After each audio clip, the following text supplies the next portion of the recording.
tardes a todos. ¿Se escucha? Sí. En primer lugar, agradecer sinceramente la presencia de todos ustedes, en especial a la excelentísima Diputación de Lugo, que ha tenido a bien acogernos, por supuesto a los patrocinadores que nos han dado un empujoncito para poder hacer esto que estamos haciendo hoy. Son Telepóliza, Byware y Energía Plus. Pero fundamentalmente tienen ustedes que permitirme que dé el agradecimiento a los dos extraordinarios ponentes que nos acompañan, cuyo nombre no necesita muchas presentaciones, y más en especial a los socios de Ampier presentes, que sin ninguna duda son el pulmón de lo que vamos a hacer hoy. Para aquellos que no conozcan qué es lo que es Ampier, les explicaré que se trata de la agrupación de algo más de 4.000 pequeños y miserables insectos que se han tenido que juntar para que en la selva las bestias no se los merienden. A partir del año 2010, por circunstancias que contaré durante mi exposición de hoy,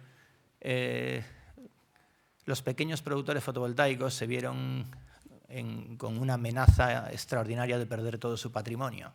Y ante esa incidencia decidieron acudir a las asociaciones sectoriales que en aquel momento existían. Y comprobaron que en esas asociaciones estaban empresas que curiosamente no tenían intereses un poco complejos y que no estaban muy por la labor de que existiese el sector fotovoltaico. Por otro lado, también esas asociaciones tenían unas cuotas asociativas habituales en el ámbito empresarial muy alejadas de un pequeño productor fotovoltaico que, como muchos de ustedes saben, se aproxima más a la figura de un consumidor que a la de un empresario. Así es como nació Ampier. Mucha acción, representantes accesibles, cuotas accesibles y mensajes accesibles. Esos mensajes accesibles es una de las circunstancias que me traen hoy aquí. El explicar un poco lo que pone detrás de mi cabeza, el atropello fotovoltaico, el por qué pasó esto. Para ello es necesario que haga mínimamente una pequeña consideración histórica de cómo nace esto, muy breve. En el año 2001, una directiva comunitaria estableció la obligatoriedad a los Estados miembros de la Unión de fomentar las energías renovables en cada territorio y, en concreto, también la energía fotovoltaica. Esto en España tuvo 3 desarrollos normativos. Uno, que aunque ahora se olviden muchos del mismo color político, tuvo lugar en el año 2004 gobernando José María Aznar. Curiosamente, esta norma estableció la tarifa más alta de las que se conocieron en España. Esto es muy fácil, por supuesto, nadie lo recuerda esto, menos los que estábamos allí. Después, en el año 2007, el gobierno de José Luis Rodríguez Zapatero estableció una nueva norma en la que se fijaba una retribución, una tarifa concreta para todas las instalaciones. Y al año siguiente se estableció una nueva norma en la que esa tarifa iba cayendo de forma decreciente hasta la nada a medida que se iban cumpliendo los objetivos. Fruto de esto, aparecieron 55.000 productores en tan solo 3 años. 55.000 nuevos operadores energéticos. Esto, que fue el éxito de la fotovoltaica, también fue su fracaso. España estaba acostumbrada a que la generación eléctrica estuviese en manos de tan solo un grupito de media docena de empresas. Esa media docena de empresas, que finalmente fueron 5, vieron con pasmo cómo en tan solo 3 años aparecían 55.000 nuevos operadores. Esto parece una tontería, pero no lo es bastante importante. Hasta ese momento había otro grupo de empresas muy pequeñitas, por ejemplo, una de Lugo, eólica extraordinaria, había minicentrales por el terruño nacional, por supuesto, minicentrales hidráulicas, pero dentro de lo que era la tarta energética era un porcentaje minúsculo. que por supuesto no producían ningún peligro para la gente que dominaba esto. Claro, pero si en 3 años aparecen 55.000, ¿qué no pasará en 5 o en 10 o en 15 años? Esto es lo que efectivamente de alguna manera se tenía que evitar. En el año 2009, una nueva directiva comunitaria estableció la obligatoriedad de que aquellos compromisos que la anterior directiva obligaba a los Estados miembros se fomentasen aún más. El famoso Objetivo 2020, que se establece es el 20% de energía producida por energías renovables en el año 2020. En Europa continuó así, con altibajos, pero ese siguió siendo la senda. Sin embargo, en España la senda fue diferente. En ese momento, para evitar lo que sin duda será inevitable, pero para evitar que la deriva renovable, en concreto con la fotovoltaica, esto no es una cuestión de que yo hable de mi libro, es una cuestión de que la energía fotovoltaica es la única que se puede atomizar de forma individualizada a cualquiera de ustedes. Ninguno de ustedes nunca, se lo adelanto por si no lo saben, van a ser titulares de una instalación nuclear. También les digo que no van a tener una central de ciclo combinado de gas, ni siquiera un parque eólico grande. No lo van a tener nunca, que lo sepan. Sin embargo, ustedes pueden ser productores de energía fotovoltaica.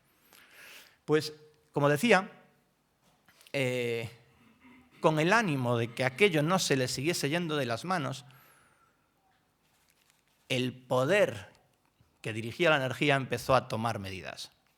Hoy voy a hablar de personas, no voy a hablar de partidos, porque en realidad no hay ningún partido que gobierne la energía, no hay ningún partido político que gobierne la energía. La energía la gobierna una metaorganización que está muy por encima de la energía, de los partidos políticos. En ese año 2000, entre el año 2009 y el 2011, empieza algo que hasta ese momento nunca se había visto con tanta vehemencia.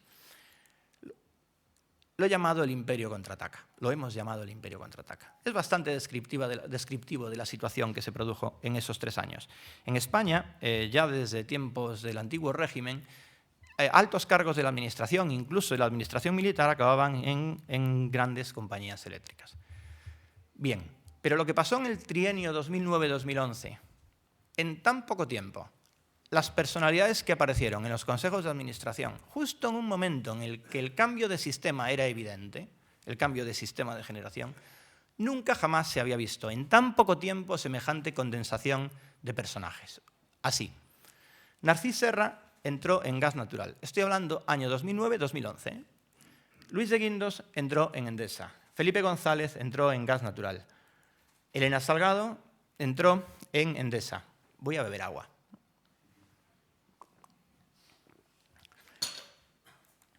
El señor Acebes entró en Iberdrola. El señor Solbes entró en Endesa. José María Aznar entró en Endesa. Ana Palacio entró en Hidroeléctrica del Cantábrico. Hay muchos más.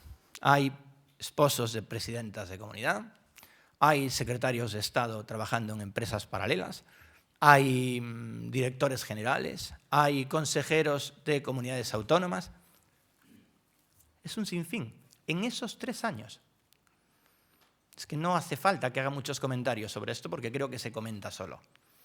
Por supuesto, el 80 o el 90% de ellos, sin ninguna experiencia en el sector eléctrico, se convirtieron en asesores internacionales de energía. Al mismo tiempo, se empezó una campaña de medios absolutamente exacerbada contra la energía fotovoltaica. Un buen día nos levantamos por la mañana los productores fotovoltaicos y nos encontramos con que teníamos generadores de gasoil en nuestras plantas y que producíamos por la noche.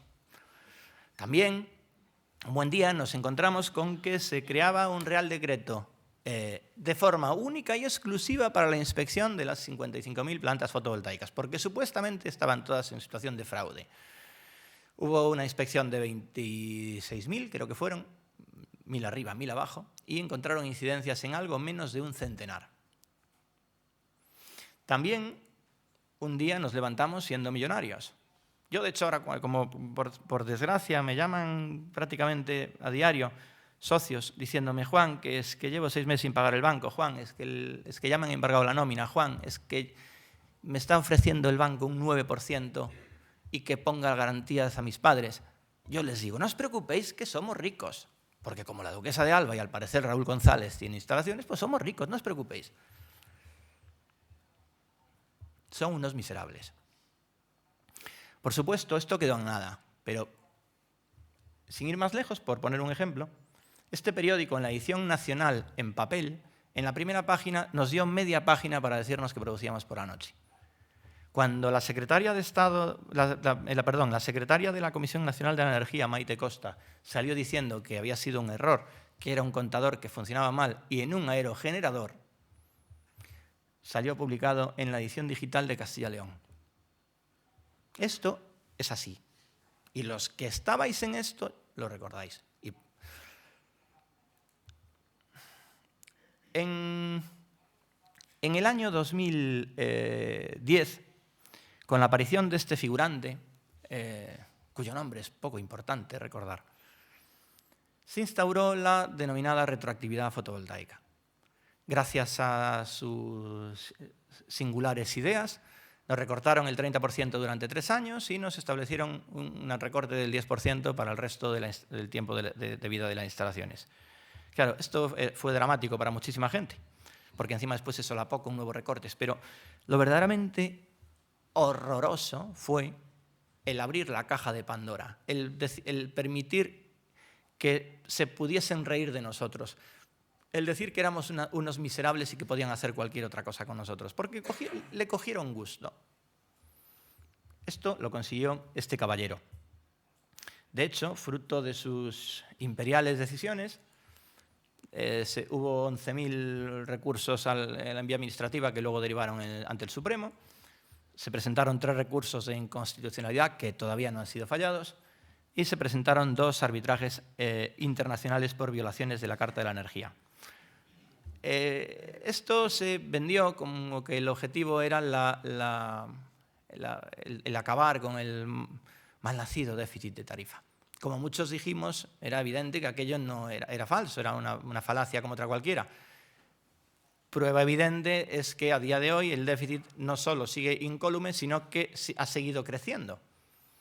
Quizás porque no estaban metiendo mano donde incluso la Comisión Europea decía que se encontraba el déficit de tarifa, que no era en la energía fotovoltaica.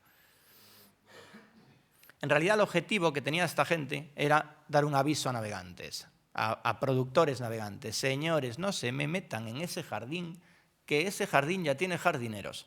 Ese era el objetivo real. Sucede que, para pasmo de los agresores, pese a la retroactividad y pese a que, como les he contado antes, la tarifa iba bajando, iba decreciendo hasta la nada a medida que se iban cumpliendo objetivos, la gente siguió invirtiendo en energía fotovoltaica con tarifas pequeñísimas. ¿Por qué? Porque sucedió que la curva de aprendizaje de las instalaciones hicieron que en solo 3 años el coste bajase un 50%. Entonces la gente seguía invirtiendo. Y esto ya causaba absoluto estupor de cómo puede ser que sigan esta gentuza metiéndose a generar energía. Bien, los nuevos figurantes en el nuevo gobierno, la primera norma que sacaron de verdadero calado a las pocas semanas de entrar en acción el nuevo ministro fue no tomar medidas para dar seguridad nuclear o no modificar lo que después se demostró que el almacenamiento del castor era una burrada. No, fue parar de plano toda la generación renovable y por ende la fotovoltaica. No se podía construir nada más. Claro, a diferencia de lo que había pasado con otras tecnologías, sucede que con la fotovoltaica la curva de aprendizaje bajó todavía más. Tanto es así que hoy en día una instalación como la que yo tengo vale el 20% de lo que me costó a mí. Eso supuso que se pudiese producir en grandes huertas energía sin necesidad de prima. El motivo de esta situación fue básicamente porque la tecnología fotovoltaica que venía de China prácticamente la regalaban con los conejitos que mandaban a los chinos. Entonces, era una locura, venía absolutamente barato, muy barato, y se podía producir energía en plantas fotovoltaicas sin prima. Claro, esto ya no sabían cómo pararlo, porque esto era vamos a ver, o sea, ¿qué justificación tiene el parar una planta que no necesita materia prima y que encima es más barata que ninguna otra? Bueno, para esto la Unión Europea, con un inusitadísimo interés del Gobierno de España, hasta ahora no conocido, decidió, bueno, esto es las primas que llegaron, ¿no? Decidió tomar medidas antidumping contra los módulos que venían chinos. Claro, a nosotros nos parece perfecto que que se tomen en consideración las demandas y, por supuesto, que se defienda a las empresas españolas de componentes de cualquier tecnología, por supuesto también la fotovoltaica. Pero nos preguntamos cómo es posible que acción-reacción tan deprisa tomen decisiones en esto y lleven demandando este mismo empeño para el calzado, para el textil o para el juguete durante décadas los productores nacionales. También es evidente. No podía ser que se instalase instalaciones fotovoltaicas más baratas que ninguna otra tecnología. Pero lo que no entendió esta gente es que la fotovoltaica no termina con las empresas, sino que empieza con los ciudadanos. Empieza con los ciudadanos y al igual que está pasando en el resto del planeta, la generación distribuida y el autoconsumo fotovoltaico se abrió camino. Se abrió camino hasta el punto de que cualquier ciudadano debiera de poner, como está poniendo en el resto de Europa, desde luego, y en buena parte del planeta, una instalación fotovoltaica en su cubierta, en su comunidad, en su vecindario, en su pueblo, para su propio autoconsumo, abaratando entre un 40 y un 50% sus consumos de energía. Esto fácilmente entenderán ustedes que tampoco era permisible. Quiero decir, no, esto no se podía aceptar, sino en esa deriva iba a conducir a una situación en la cual los que venden la energía constantemente iban a tener un problema. Bueno, pues un buen día, de principios del año pasado, un ingeniero, muy talentoso, por cierto, de una empresa de energía convencional muy conocida, en una conferencia se le ocurrió un vocablo pues, que es como se le pudo haber ocurrido a cualquier otra cosa. Circunstancia que fue singular porque al cabo de unos meses ese vocablo de ese ingeniero de esa empresa de energía convencional acabó en un Real Decreto. Esto se llamó el peaje de respaldo, que para la gente normal, común y corriente fue un impuesto al sol. Esto suponía que la generación que uno producía con su instalación fotovoltaica en su casa era más caro, por culpa del impuesto, que la que le comprabas a tu empresa distribuidora. He puesto un artículo de la BBC porque si esto en España causó pasmo, más allá de los Pirineos, la palabra ni siquiera es estupor. Quiero decir, esto fue un bueno, pero esta gente está muy tronada, esto se les está yendo de las manos. Pues se fue. Pero no solamente fue esto, porque la maledicencia no tiene límite. Pensaron, no, pero es que hay zonas, por ejemplo en Galicia durante décadas, en la que al estar muy diseminada, efectivamente es necesario, puede ser que haya instalaciones que no se conecten a red, que simplemente sean autosuficientes y que pongan su propio sistema de generación fotovoltaica sin estar conectadas a red. Bueno, pues para eso también se les ocurrió. Pues al que tenga una instalación en su casita y no esté conectado a red y no se le ocurra darla de alta en un nuevo registro que vamos a crear, le vamos a poner una multa de hasta 60 millones de euros. Esto es quiero decir, yo creo que también se contesta solo. Se contesta solo. La explicación que tiene esto básicamente es que identifican a todos los operadores energéticos. Para el Estado es igual Nuclenor, titular de Santa María de Garoña, que Encarnita Fernández, que tiene 10 kilovatios en Plasencia. Esto es una salvajada, no hace falta que explique mucho sobre esto, parece evidente.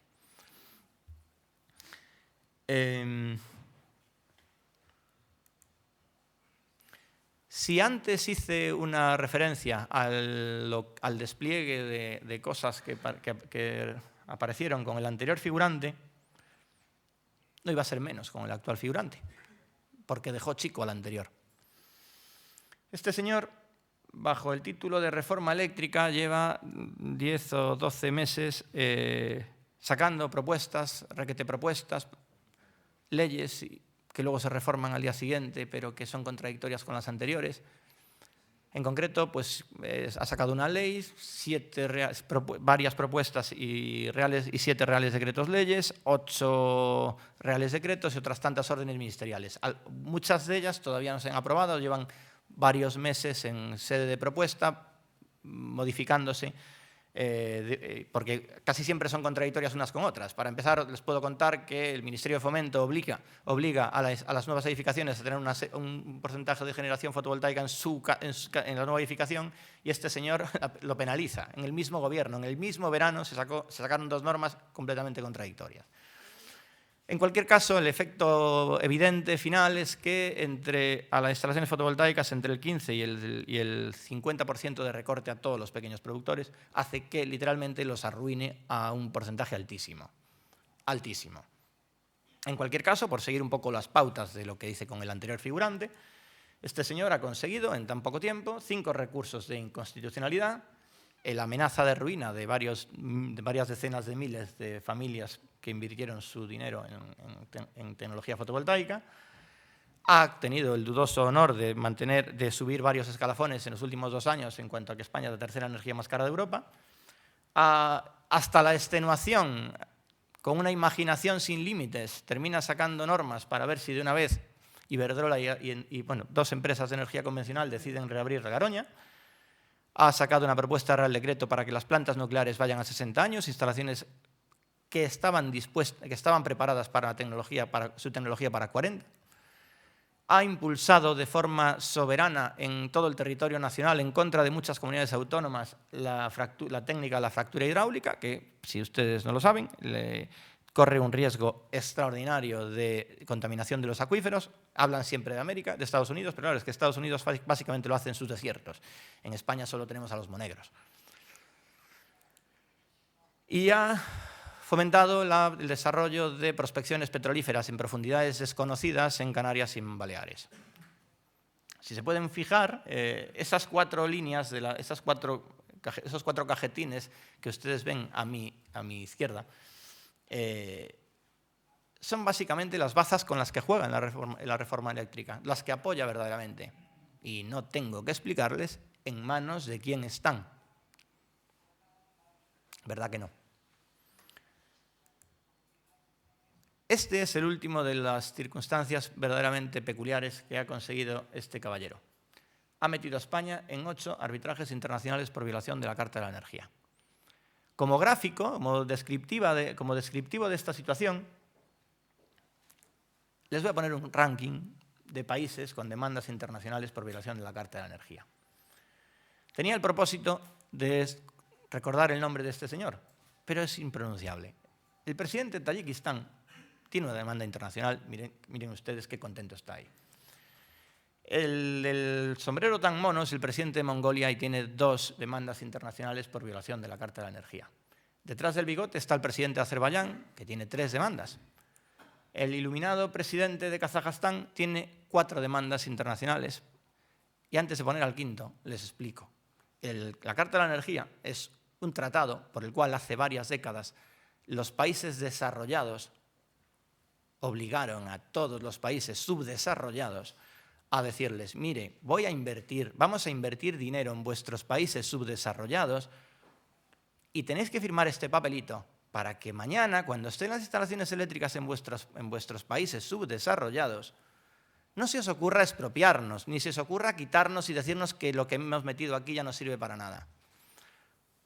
Lo he explicado bien, ¿verdad? Se hizo para que los países subdesarrollados no atropellasen las inversiones de los países supuestamente desarrollados. Bien, este señor nunca debiese haber permitido que nosotros estuviésemos en esta lista. El problema fundamental de la fotovoltaica no es el precio, que nadie le cuente milongas. El último informe de APA del año 2012 establece con numeritos bien claros, que nunca van a leer en la prensa generalista, también se lo digo, con números muy claros, que el balance de lo que ha supuesto las energías renovables en el año 2012 para la fijación de los precios de la energía es un saldo positivo de 670 millones de euros. Si no estuviesen las energías renovables, hubiese salido la energía en España 670 millones de euros más. Sin hablar de que sea patrimonio nacional, que mejore nuestra balanza de pagos, que haya más empleo. No, yo hablo simplemente del precio de la energía. Esto es importantísimo porque es que en realidad no es una cuestión de precio, es una cuestión de poder. Es una cuestión de que se les va de las manos. La democratización de la energía es algo que se va a producir, quieran o no quieran. Hace tan solo un mes, las 3 empresas más importantes de energía convencional dieron su cuenta de resultados del año 2013. Las 3 generaron 2.230 millones, 10 millones arriba, 10 millones abajo, de beneficios en el año de ejercicio 2013. Cada año que consigan parar esto serán 8.000 millones de euros. Esta es la realidad que pasa en la fotovoltaica. ¿Qué está haciendo Ampere contra todo esto? Por supuesto, en el ámbito jurídico, pues hay muchas cosas. Hemos presentado del orden de 2.300 recursos en vía contenciosa ante el Supremo, otros tantos serán en la Audiencia Nacional este año. Exactamente igual por el impuesto a la energía, que es exactamente igual que el céntimo sanitario, se provocarán otros tantos pleitos, alguno más, ante los tribunales superiores de justicia de cada comunidad. Hemos participado en buena parte de los recursos de inconstitucionalidad que se han presentado y les puedo asegurar que hemos instado la práctica totalidad de los mismos. Si no fuese por nosotros, seguramente, con una excepción, quizás no se hubiese presentado ninguno. Hemos creado un foro jurídico con los despachos más importantes de España para que todo aquel que lleve un asunto fotovoltaico pueda llamarnos, que le vamos a dar toda la información, todos los escritos, todo lo que quiera de forma gratuita, para tener tratamientos unívocos, para crear doctrina.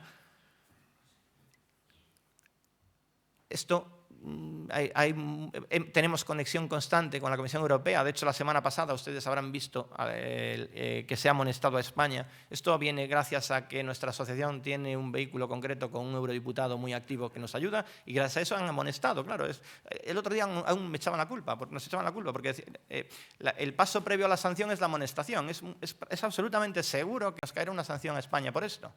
Y cuando llegue ese momento dirán, la culpa es de los fotovoltaicos que lo denunciaron. Pasará, no se preocupen, pasará. Pero claro que lo haremos. En el ámbito político nos hemos reunido absolutamente con todo el mundo, con todos los partidos del marco parlamentario nacional y con buena parte del marco autonómico. Hemos presentado documentos muy complejos en mano al presidente del Gobierno, por supuesto al secretario general del partido de la oposición, a la defensora del pueblo, al presidente del Banco de España, al presidente de la CNE con anterioridad, al actual presidente de la CNMC. De hecho, fue los únicos que nos hemos reunido con él desde que ha salido la nueva orden. Hasta con el Papa hemos pedido audiencia. De todos estos, los únicos 2 personajes que no nos han recibido hasta ahora son el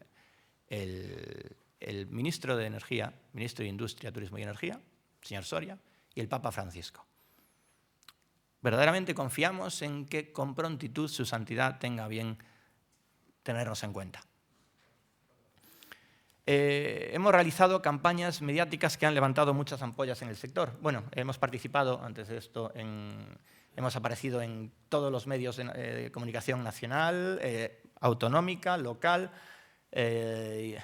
internacional. Hemos participado en el año 2013, sin ir más lejos, como la gente de prensa lo hace, nos hicieron 356 entrevistas. Quiero decir, hemos participado en tertulias en todos sitios donde nos han llamado. En esto somos muy activos.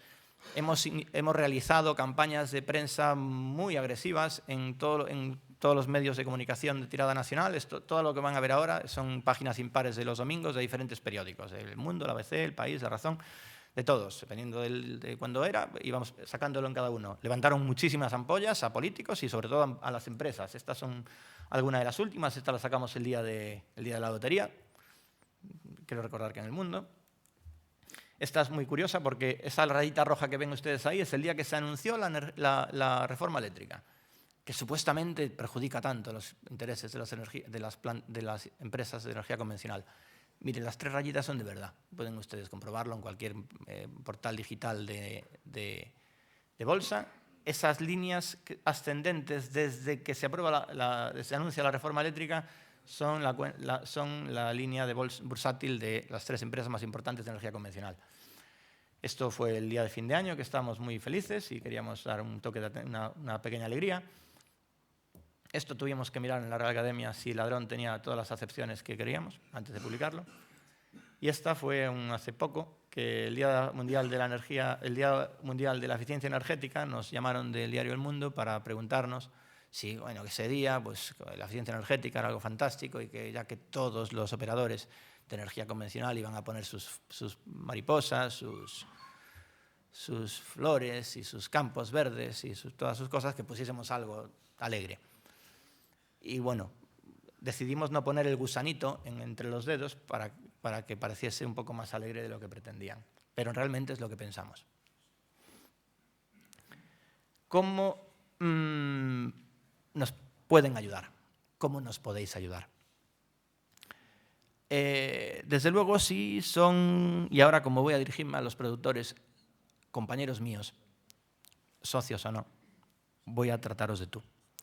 Si verdaderamente sois productores fotovoltaicos y no estáis asociados a ningún sitio, verdaderamente me parece un insulto a vuestra inteligencia.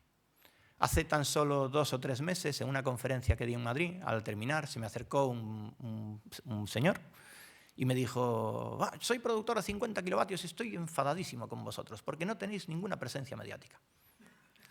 Y yo le dije: bueno, vamos a ver, ¿no le llegan a usted los correos electrónicos de la asociación? ¿No sabe usted lo que estamos haciendo? No, es que yo no estoy asociado a nada.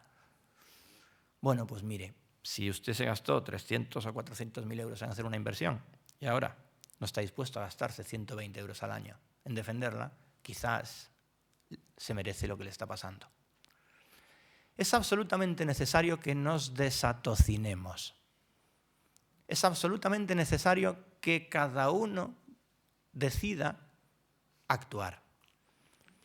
El activismo es imprescindible, pero yo ya no estoy hablando de tirar piedras contra una luna de un banco, ni de quemar un contenedor. Estoy hablando de actuar en nuestro entorno más cercano, a nuestros vecinos, a nuestros compañeros de trabajo. Oye, que nos están robando.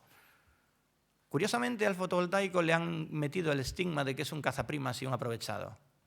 Y por desgracia muchos se lo han creído, muchos propios fotovoltaicos. No engañaron a nadie, es que no, esto es un disparate soberano. Es absolutamente imprescindible que cada uno reclame dentro de su ámbito más cercano que esto es un atropello. Al secretario de Estado a lo mejor le voy a ver yo, pero a vuestros pedáneos, a vuestros concejales, a vuestro alcalde, a vuestros diputados provinciales, a vuestros presidentes de la Diputación, a vuestros senadores, a vuestros diputados del Congreso de vuestra circunscripción, los tenéis los domingos por la calle. No se trata de hacerle un escrache, se trata de decirle: oye, Manolo, que me están estafando. Ese activismo es absolutamente imprescindible. Absolutamente imprescindible. En un sector muy poco acostumbrado a la movilización, al fin y al cabo los fotovoltaicos existimos prácticamente desde hace 4 años, Ampere ha decidido dar un paso más allá. Es absolutamente necesario. Nosotros estamos haciendo una tournée, como sabéis muchos de vosotros, ahora mismo por 17 ciudades, en las que el leitmotiv es la movilización. La movilización en cada pueblo, dentro de cada uno, y la movilización, sin duda, como asociación. Desde esa perspectiva, el día 21 de junio vamos a hacer un acto en Madrid. Un acto en Madrid en el que cada uno de vosotros vais a poder decidir hasta qué punto estáis dispuestos a que se rían de vosotros. Se pueden, si me lo permitís, descojonar mientras estáis en el sofá, o pueden echar una sonrisita mientras reclamáis lo que es vuestro y lo que os están quitando, junto con varios miles de otros productores que intentaremos reclamar lo que efectivamente nos corresponde, porque nosotros no hicimos nada mal. No podemos fallar, no nos podéis fallar. Espero verdaderamente veros allí. Muchas gracias a todos por vuestra atención.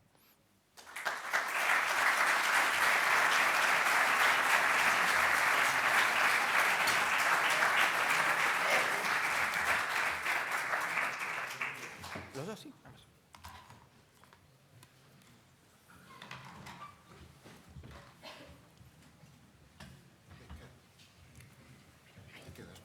No, me relamo, yo estoy en medio, yo soy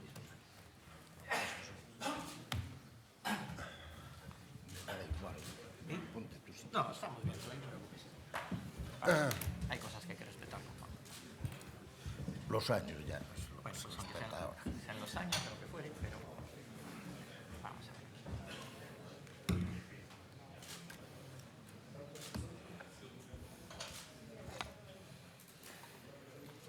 Vamos allá.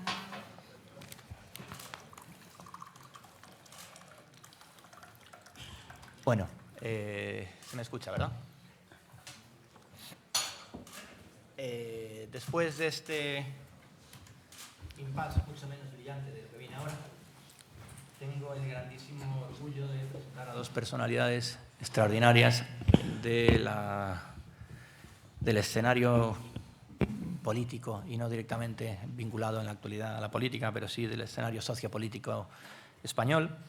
En primer lugar, voy a dar la palabra a José Luis Barreiro Rivas. Yo creo que es un poco imprudente por mi parte intentar glosar mínimamente su currículum, pero bueno, aunque solo sea por una cuestión meramente protocolaria, doctor en Ciencias Políticas y Sociología, licenciado en Filosofía por la Universidad Complutense de Madrid, profesor y director del Departamento de Ciencia Política de la Universidad de Santiago de Compostela, autor de docenas de libros y artículos sobre dichas materias. Fue vicepresidente de la Xunta y consejero de Presidencia también de la Xunta. Últimamente reconocido y premiado en muchísimas ocasiones, la más reciente hace tan solo unas semanas con el Premio Internacional de Ensayo Jovellanos. En cualquier caso, cualquier cosa que pueda decir tiene poco que ver con lo que verdaderamente pienso. Y lo verdaderamente pienso que José Luis Barreiro Rivas es, por la absoluta unanimidad de tirios y troyanos, azules y colorados, agrestes y pusilánimes, una personalidad claramente reconocida por todos. Y desde esta perspectiva es un orgullo para mí presentarle. Muchas gracias. Moi boas tardes a todos. Agradezo en primeiro lugar a invitación para estar hoxe aquí falando dun tema do que verdadeiramente non sei nada. A ver, tampouco non é necesario últimamente saber de algo para falar. Non mire. Pero, en todo caso, eu advertino honradamente cando me chamaron, é igual. Bueno, pois, as consecuencias debeas pagar Juan Castro por haber elexido esta mesa, non? A ver, estamos, en certa medida, bastante entre a espada e a parede para unha intervención aquí esta tarde. E por qué? Hombre, porque o título da sesión é o porqué do atropelo á fotovoltaica. Pois parece que esa sea a decisión... Non, esa era en realidad a miña exposición. Bien, pero está ben. En segundo lugar, porque xa hai unha conferencia breve que acaba de poñer de manifesto a gravísima situación pola que está pasando este sector. Eu, de todas maneiras, non acepto case nunca a explicación coa que cerraba a conferencia de Juan Castro.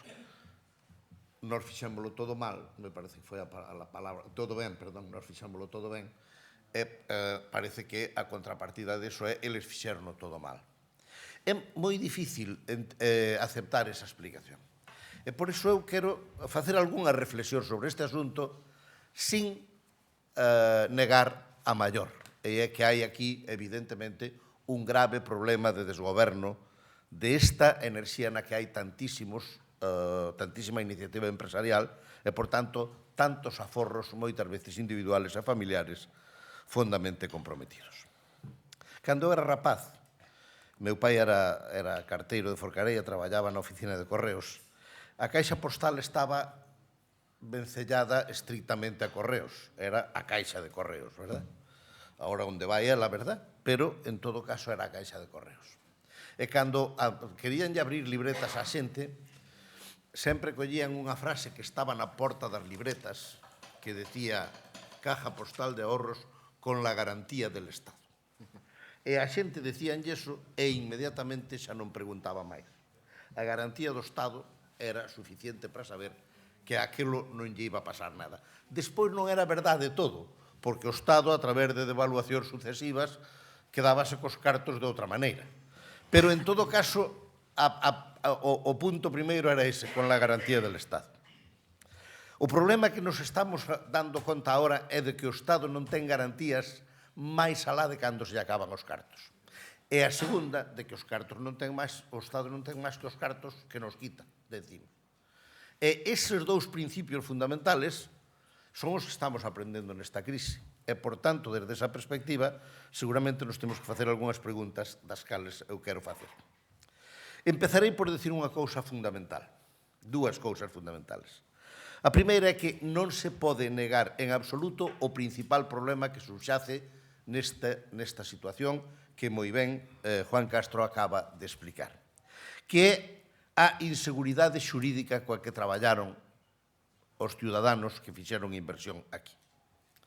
Certo que non é de todo, pero na práctica o que acaba de pasar aquí é algo bastante parecido ás preferentes. Douse unha seguridade que teóricamente houbera funcionado se non houbera unha crisis, pero que cando chega a crisis a seguridade deixa de selo e a partir dese momento entramos nunha situación na que algo que parecía absolutamente normal, que parecía un produto normal, que tiña todas as bendicións normales, convírtese en algo bastante parecido a unha estafa. E a palabra xa foi pronunciada antes e, por tanto, non debe de sorprender a ninguén que a poña eu. Distintos profesores, xuristas, etc., se manifestaron neste asunto con esa idea.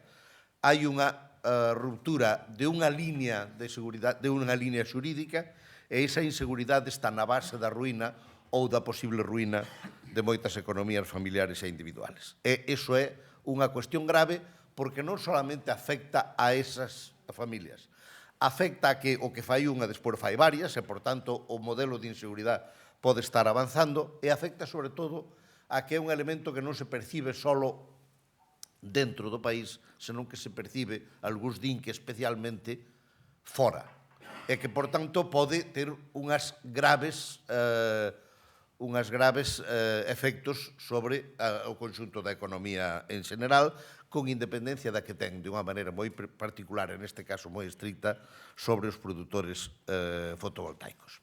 A segunda é unha cuestión que hai que decir ahora mismo, porque, por máis que a decimos de vez en cuando, non acaba de introducirse seriamente no análisis da cuestión empresarial e tamén no tema dos precios da enerxía, das estrategias enerxéticas en términos generales. Non habrá xa, hasta ahora pudo haber, pero xa non habrá unha política enerxética razonable, nin segura, nin estable, nin competitiva, mentre non haxa unha política enerxética europea. Se estuéramos neste momento nun marco común, hai unha parte que surde no marco común, obviamente, que é o incentivo ás renovables, verdad?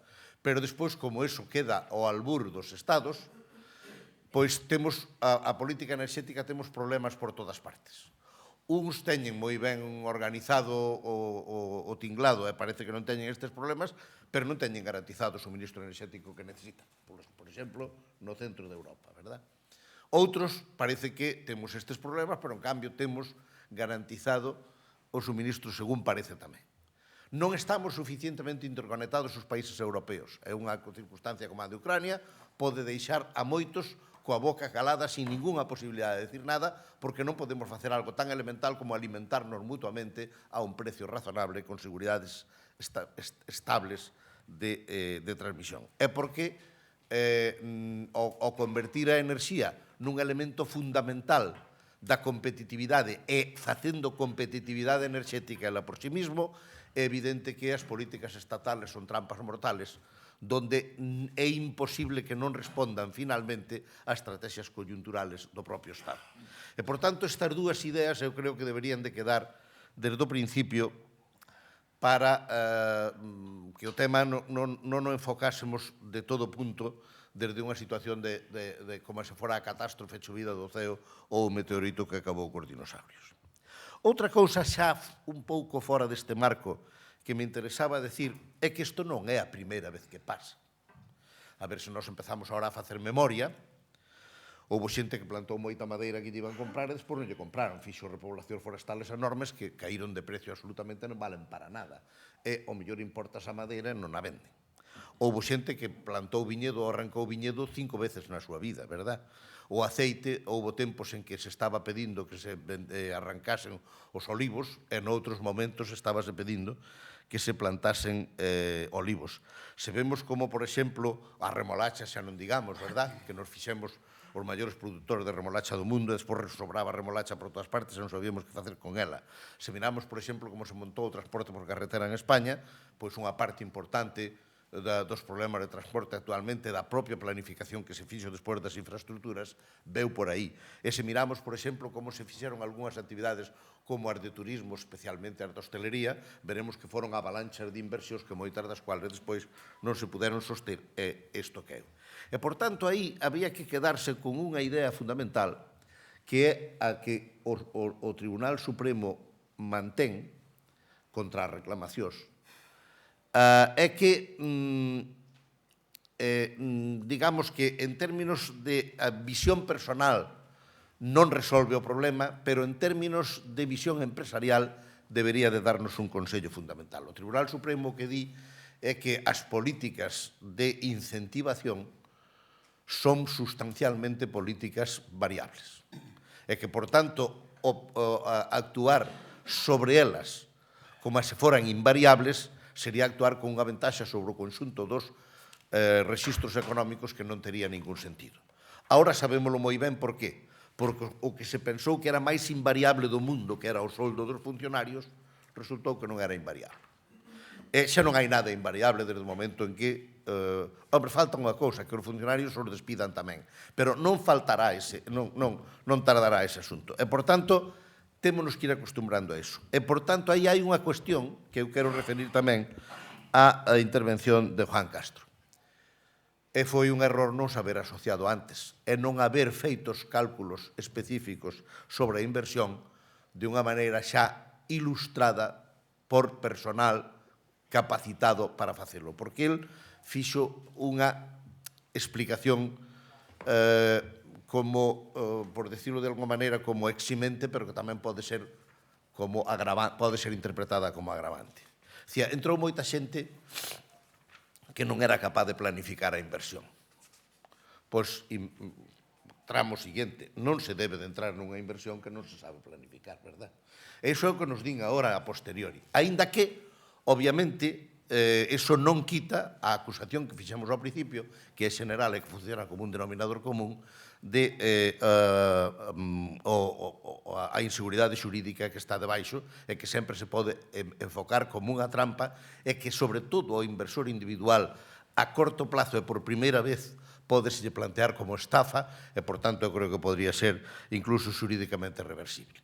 Pero non é un mecanismo para continuar, porque o primeiro que ten que saber un ciudadano é que, cando invirte, ten que saber ou preguntar que posibilidades hai. Porque aquí tamén se prevía unha burbulla e, por tanto, desde esa perspectiva, o feito de haber entrado nela definitivamente, alguén pode haber sido responsable non só da parte que a facilita, senón da parte que toma iniciativas nese sentido importantes. Cal é o problema, desde o meu punto de vista, o problema con que se encontra o goberno? Por certo, aquí estamos ante unha dificultade enorme, porque se dan nas forzas políticas representativas do país, danse os tres estadios. Dase o primeiro, que é un partido que fai unha proposta e despois a corrixe a baixa, un partido que, cando está na oposición, vai claramente contra a corrección á baixa utilizando os mesmos argumentos que ahora estamos utilizando aquí como elemento de inseguridade xurídica. Ese mismo partido que, cando chega ao goberno, sigue coa política de reducción á baixa, esquécese do que facía na oposición e continúa exactamente coa mesma política do partido contrario. É o partido contrario que, cando estaba gobernando na segunda etapa, facía as reduccións contra a súa propia política, ahora queixase de que a faga o Partido Popular. De tal maneira que aquí hai unanimidade política, digamos, no error. E as unanimidades políticas son tan difíciles de encontrar en negativo como en positivo. Debe haber algunha razón pola cual esta unanimidade se chegou a alcanzar de esta maneira. Cales son os problemas principales deste asunto? En primeiro lugar, eu creo que houve unha exaxeración no proceso de interpretación do valor económico a corto plazo da renovación eólica marxinal ao propio feito da produción eólica. Por qué? Porque a produción eólica aquí non se incentivou nin solo, nin principalmente polo feito de que houbera que producir unha enerxía alternativa, senón polo feito de que se pensaba que a inversión en investigación, en I+D, e en produción a exportar a outros países como elementos de ampliación da produción renovable, que sería unha inversión económicamente moi rendible. E políticamente tamén, na medida en que axudara a convertir a economía en unha economía fortemente tecnificada, que era o que buscaba a famosa lei de Zapatero, da lei non me acordo como se chamaba, da economía sostenible. E, por tanto, tómase esa decisión por ella, tómase no peor dos momentos. Por qué? Porque a financiación dese proceso de investigación e dese proceso de capitalización, a que se cargou? Cargouse fundamentalmente ao programa de coste da enerxía. E, por tanto, cando o coste da enerxía empezou a subir por outros motivos e non se pudo soster, e cando houve que empezar a recurrir os problemas ou resolver os problemas da acumulación do déficit eléctrico, os gobernos, ademais, metidos por outro ou collidos por outra línea, que é o forte atractivo que para as economías pequenas e individuales, por tanto, a multiplicación dos produtores, 45.000, introduceu no sistema, obligou necesariamente a parar aquilo que se fixera con unha enorme alegría e que finalmente fora unha gran equivocación. É certo que é unha equivocación dos planificadores, cuyo peso despois cae sobre os inversores. Pero, en todo caso, eu creo que aí houbera unha enorme alegría na cuestión. En segundo, a ver, desde a perspectiva do consumo, a produción e consumo de enerxía eléctrica que facemos en España, a enerxía fotovoltaica sigue sendo un porcentaxe moi pequeno, porque creo recordar que as renovables no seu conxunto serán como 20%, non? Ahora mismo, e a fotovoltaica será o 15 ou 20% das renovables. O 4 e algo. Bueno, o 4 da total, sí. Entonces, pero ademais as enerxías renovables por hora teñen un gran problema, e é que teñen que funcionar como enerxías subsidiadas, é dicir, cando hai os grandes repuntes de enerxía, hai que ter outros modelos no futuro, cando as técnicas avancen e cando o sistema de produción renovable sea moito máis amplio, non será así, pero de momento hai que funcionar como se os sistemas tradicionales foran capaces de cubrir non solamente a demanda media, senón os picos de demanda que se producen en circunstancias extraordinarias que suelen coincidir cos días de moito frío ou cos días de moito calor, últimamente máis cos días de moito calor que cos días de moito frío. E, por tanto, por decirlo de alguma maneira, ese crecimento non se derivaba de crecimento de outros sectores, senón que tiñan que estar crecendo os mesmos sectores ao mesmo tempo e crecían en paralelo. E iso é o que fai tamén bastante inviable o mecanismo de negocio, porque na cuestión que estamos falando tantas veces en outros aspectos, hai unha duplicidade de produción. Por eso, ahora mismo hai tantísimas instalacións paradas, mentras hai outras instalacións traballando. Porque xa estamos producindo en paralelo e iso produce, obviamente, unha situación insostible en tempos de crisis. En terceiro lugar, porque, como as enerxías renovables aínda son máis caras no mercado de produción e venta. Nós podemos facer outras contas e podemos ter unha visión de futuro perfectísimamente entendible e, ademais, certa. E é que se nós facemos esa proxección dicindo canto ganamos nos procesos de investigación, canto emprego creamos, como podemos entrar nos mercados de futuro dentro de 10 ou 15 anos, cando os modelos enerxéticos cambien en todo o mundo, etc., podemos decir que as enerxías renovables, iso era o que dixo o goberno Zapatero no seu día, son unha inversión en economía avanzada e tecnificada e, por tanto, absolutamente imprescindible.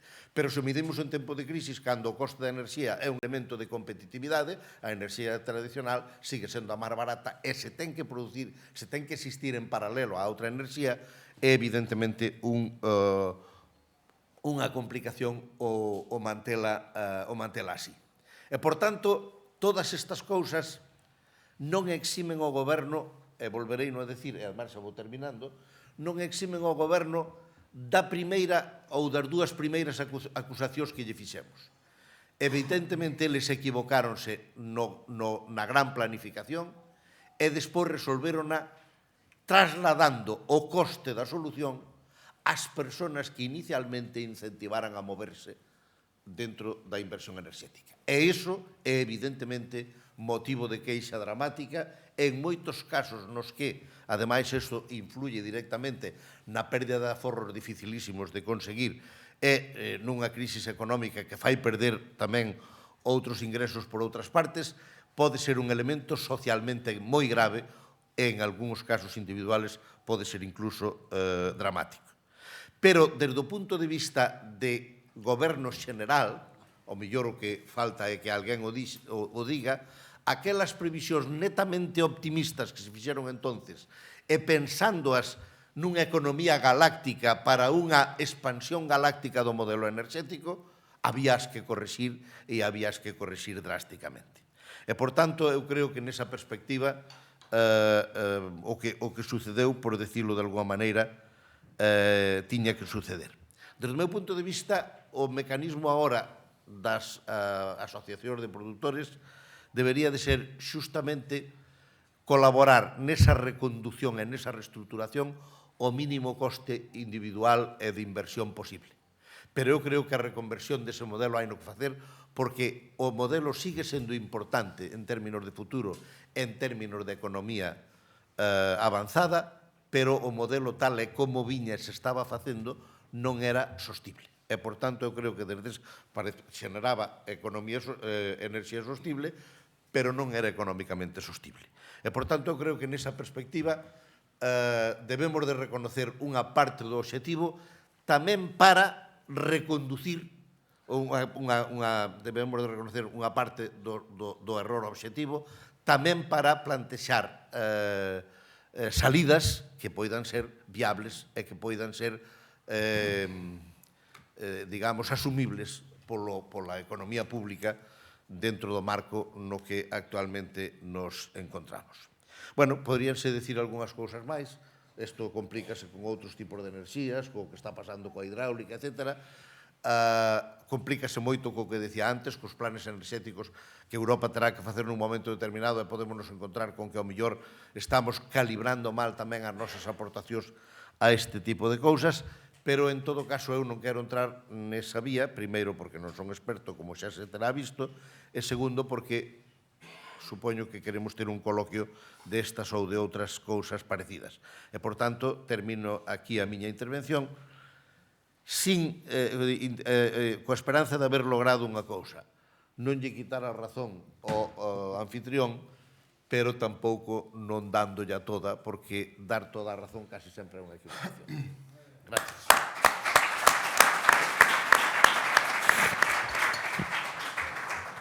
En primeiro lugar, ainda que xa por alusións, o título non era ese que pasa con a energía. En calquera caso, nunca chamamos en Ampia a xente para que nos dé razón, chamamos a xente para falar. Se todos fixeran o mesmo, en calquera caso, seguro que no coloquio vamos poder confrontar moitas opinións. O segundo dos ponentes que nos vai ilustrar agora é Antón Losada. Tamén é un persoeiro suficientemente coñecido como para que non teña que decir moito sobre el, pero en calquera caso tamén, unha vez máis, por unha cuestión de estricto protocolo, direi que é profesor titular de Ciencia Política na Universidade de Santiago, doutor europeo en Dereito, máster en Xestión pola Universidade Autónoma de Barcelona, e politólogo, que é unha palabra que a min gustame moito, politólogo.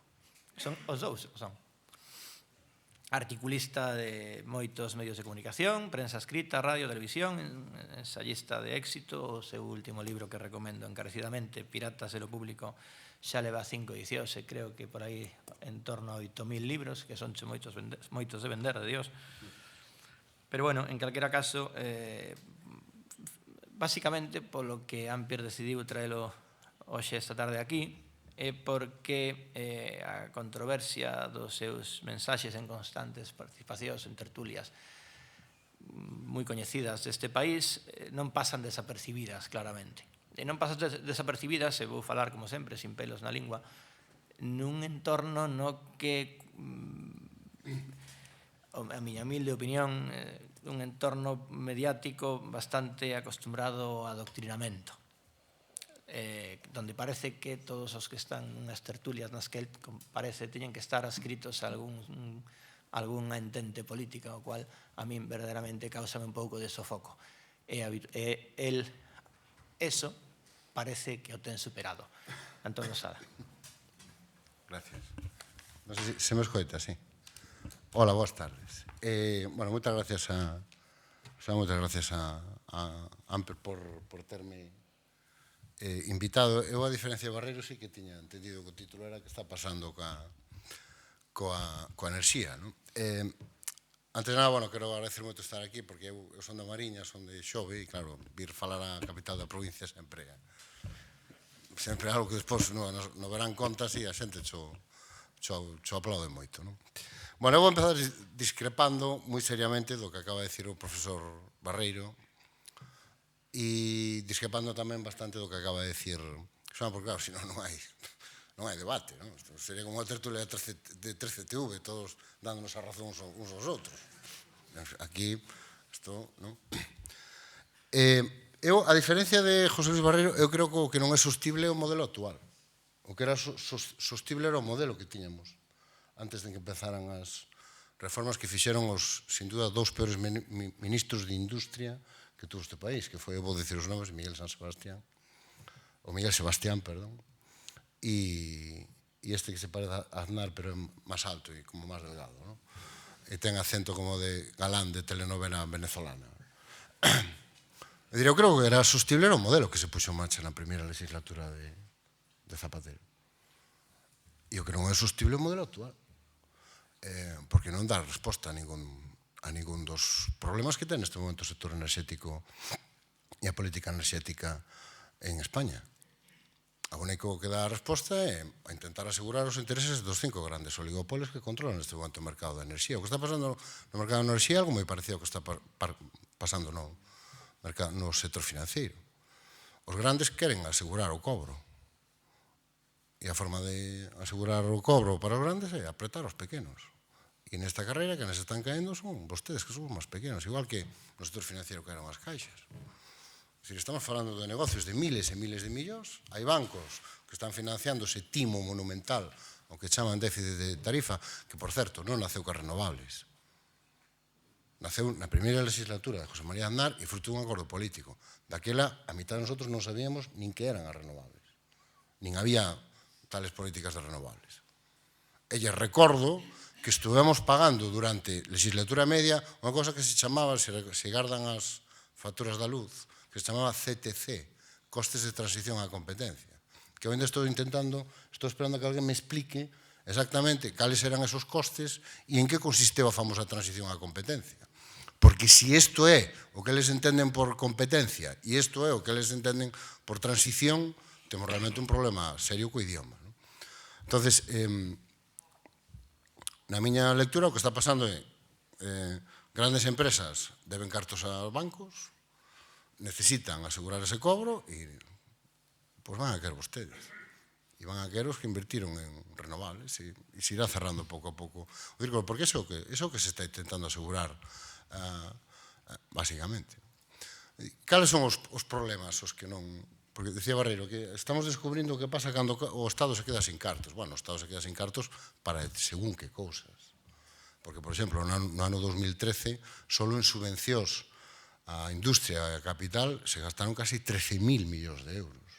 É curioso como este recorte que nos venden que é generalizado e que se está producindo en todas as áreas do Estado está concentrado fundamentalmente no gasto social, donde no ano 2000, no primeiro ano da legislatura de Mariano Rajoy, se concentrou o grosso do gasto e os recortes siguen medrando para o presupuesto de 2013 e, sin embargo, os recortes que se fixeron máis ou menos ao mesmo nivel nas áreas de economía e industria se reduciron drásticamente xa no segundo mandato e no terceiro mandato e volveron a medrar as transferencias ás grandes empresas e ás grandes corporacións.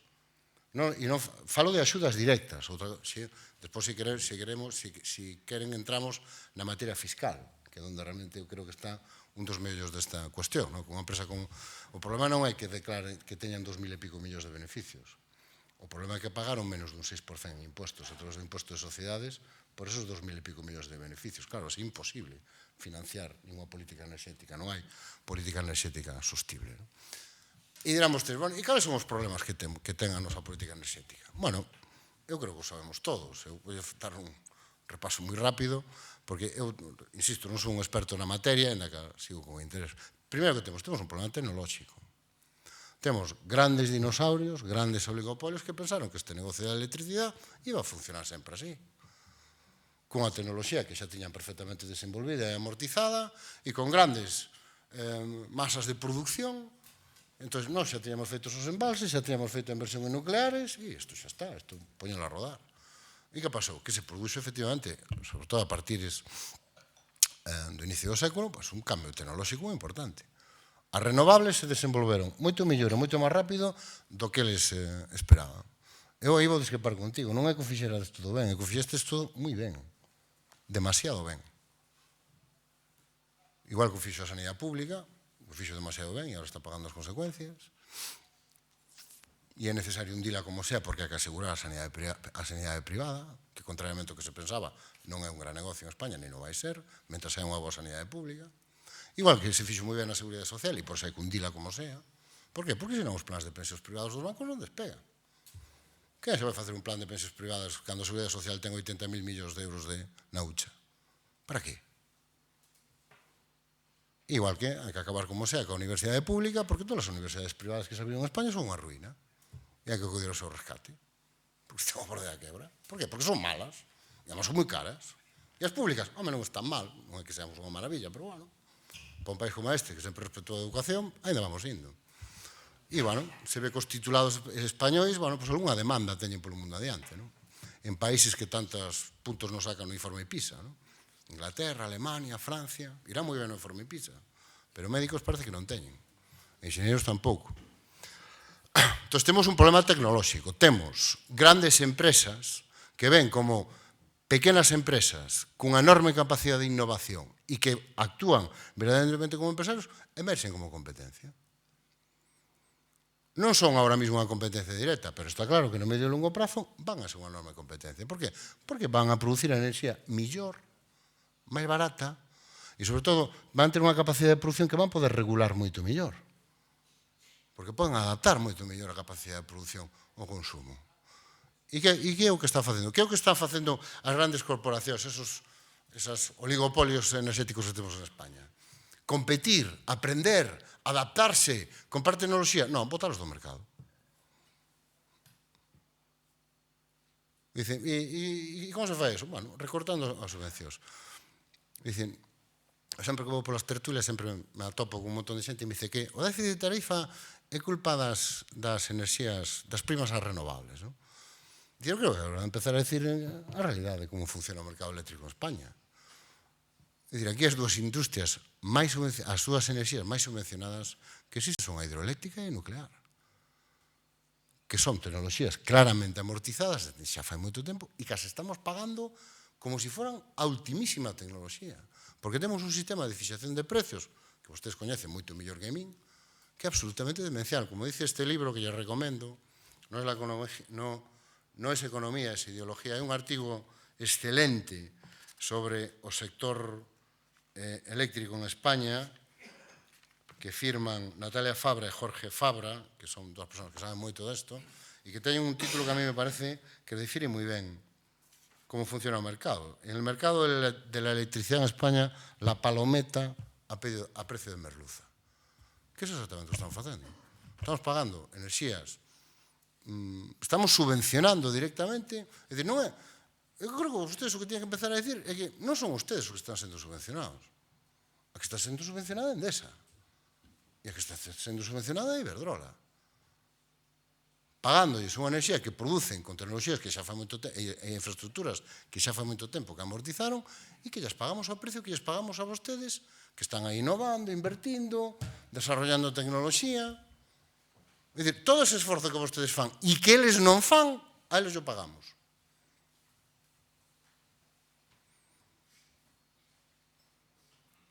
E esa é a segunda parte da cuestión que nos ocupa.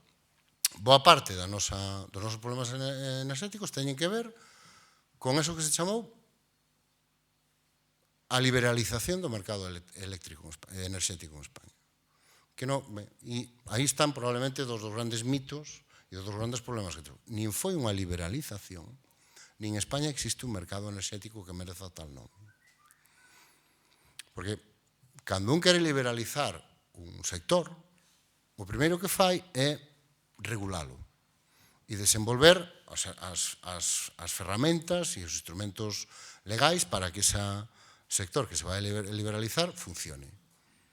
É dicir, que todos os xogadores saiban cales son as reglas e que podan competir coñecendo previamente, antes de acceder ao sector, como va a funcionar esas reglas. Como vostedes saben, aquí primeiro se privatizou e normalmente se privatizou a carta en procesos opacos, aquilo non sei se acordarán, aquele invento do capitalismo popular. Bueno, de todos os grandes procesos de privatización en España, solo salieron realmente a venta pública de accións, as OPVs, menos do 20% do total do que se privatizou. Por exemplo, Telefónica, que foi a máis sonada, menos do 12% saleu a bolsa. O resto se privatizou en procesos opacos, negociacións de salón, a compradores previamente pactados ou previamente seleccionados. Bueno, eso pasou coa privatización de Endesa, foi exactamente igual. E unha vez que se privatiza, e unha vez que xa temos as grandes corporacións ocupando, é dicir, unha vez que convertimos os monopolios públicos en oligopolios privados, entón empezamos a regular. E empezamos a regular, lóxicamente, a beneficio do oligopolio.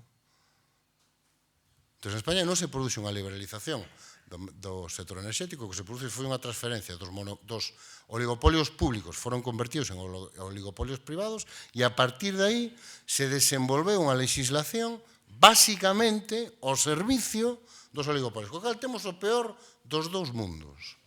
Temos un mercado intervido como se non fora mercado e non temos o mellor dos mercados, que é a competencia, porque non hai libre competencia, porque non temos un mercado que sexa competitivo, e non temos o mellor que ten a presencia do regulador público e a intervención do Estado no funcionamento da economía, que é o control. O control democrático do funcionamento desa economía.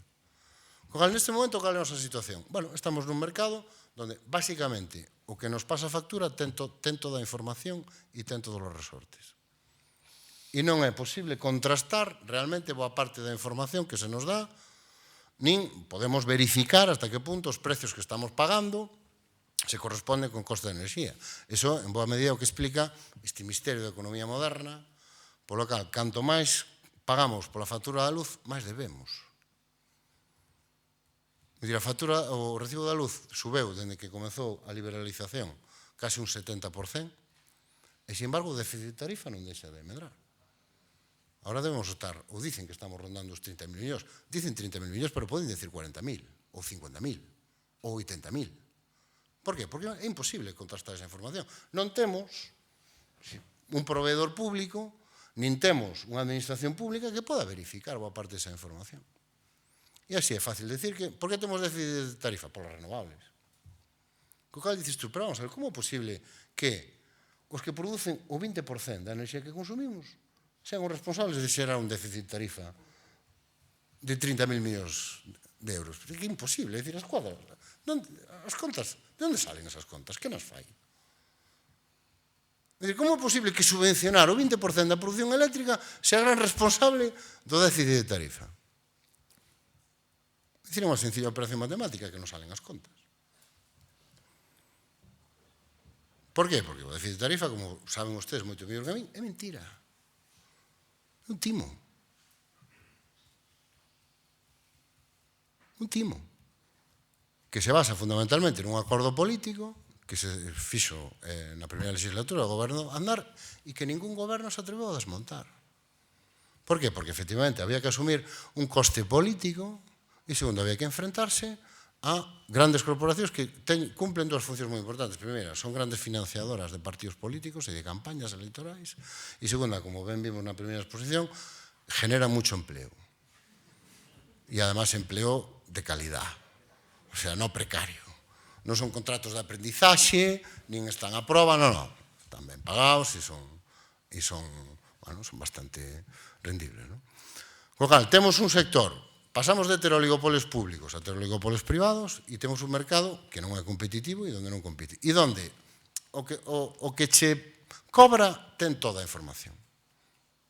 Toda. Controla todas as palancas. Entón, por eso yo digo, ahora dicen que é 30.000, pero bueno, poden decir que é 40.000, 50.000, que non hai maneira de desmontar a afirmación. É absolutamente imposible desmontar esa afirmación. Por qué? Porque son eles os que teñen toda a información. Non?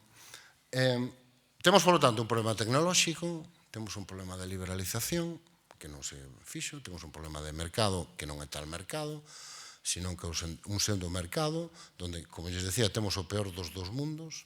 É dicir, temos unha regulación profundamente ineficiente. Por qué? Porque se fai de oídas e se fai co que che contan as grandes corporacións, que son os únicos que teñen os datos, e a administración renunciou a controlar o funcionamento do seu mercado. Que é algo que está completamente en mans dos grandes proveedores.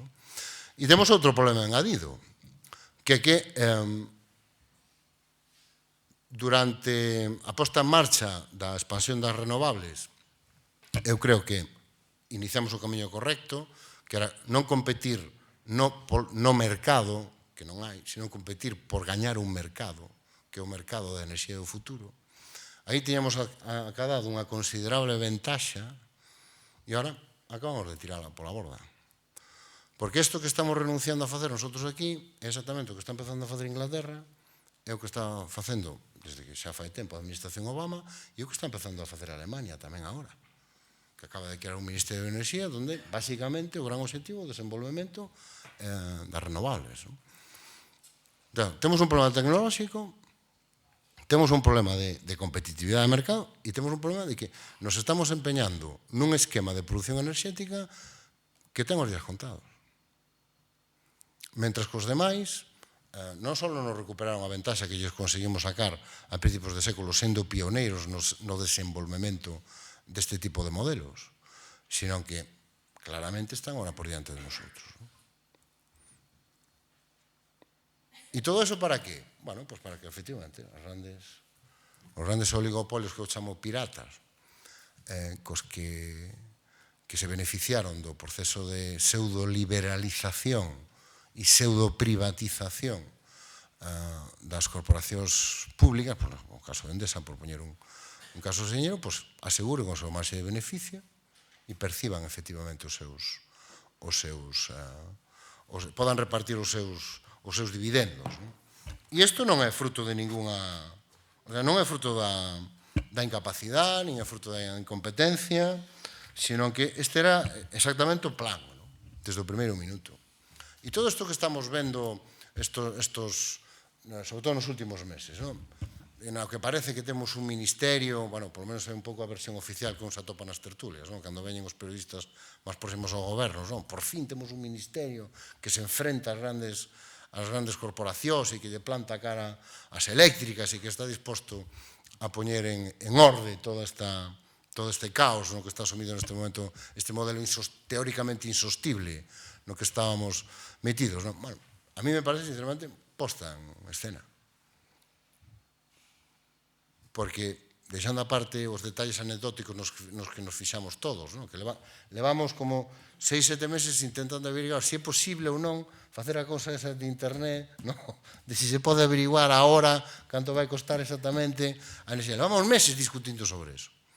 E, sin embargo, pasou sin pena de gloria unha serie de reformas legislativas que van claramente na dirección que eu iniciaba a a miña intervención, que é asegurar os intereses dos que xa estaban no mercado de enerxía e expulsar, como sea, os que estaban entrando, e eles saben que acabarán sendo a súa gran competencia, porque, insisto, fan o mellor, fan máis barato, ou acabarán facendo máis barato, e, sobre todo, producen, teñen unha capacidade de producción moito máis regulable, moito máis axustable que a que teñen eles. En definitiva, o que se están facendo son políticas. Eu vou rematar autocitándome, citando o libro do que falaba Xoán, o de Políticas do Público, porque este era o que se esperaba, non? Todos ganan.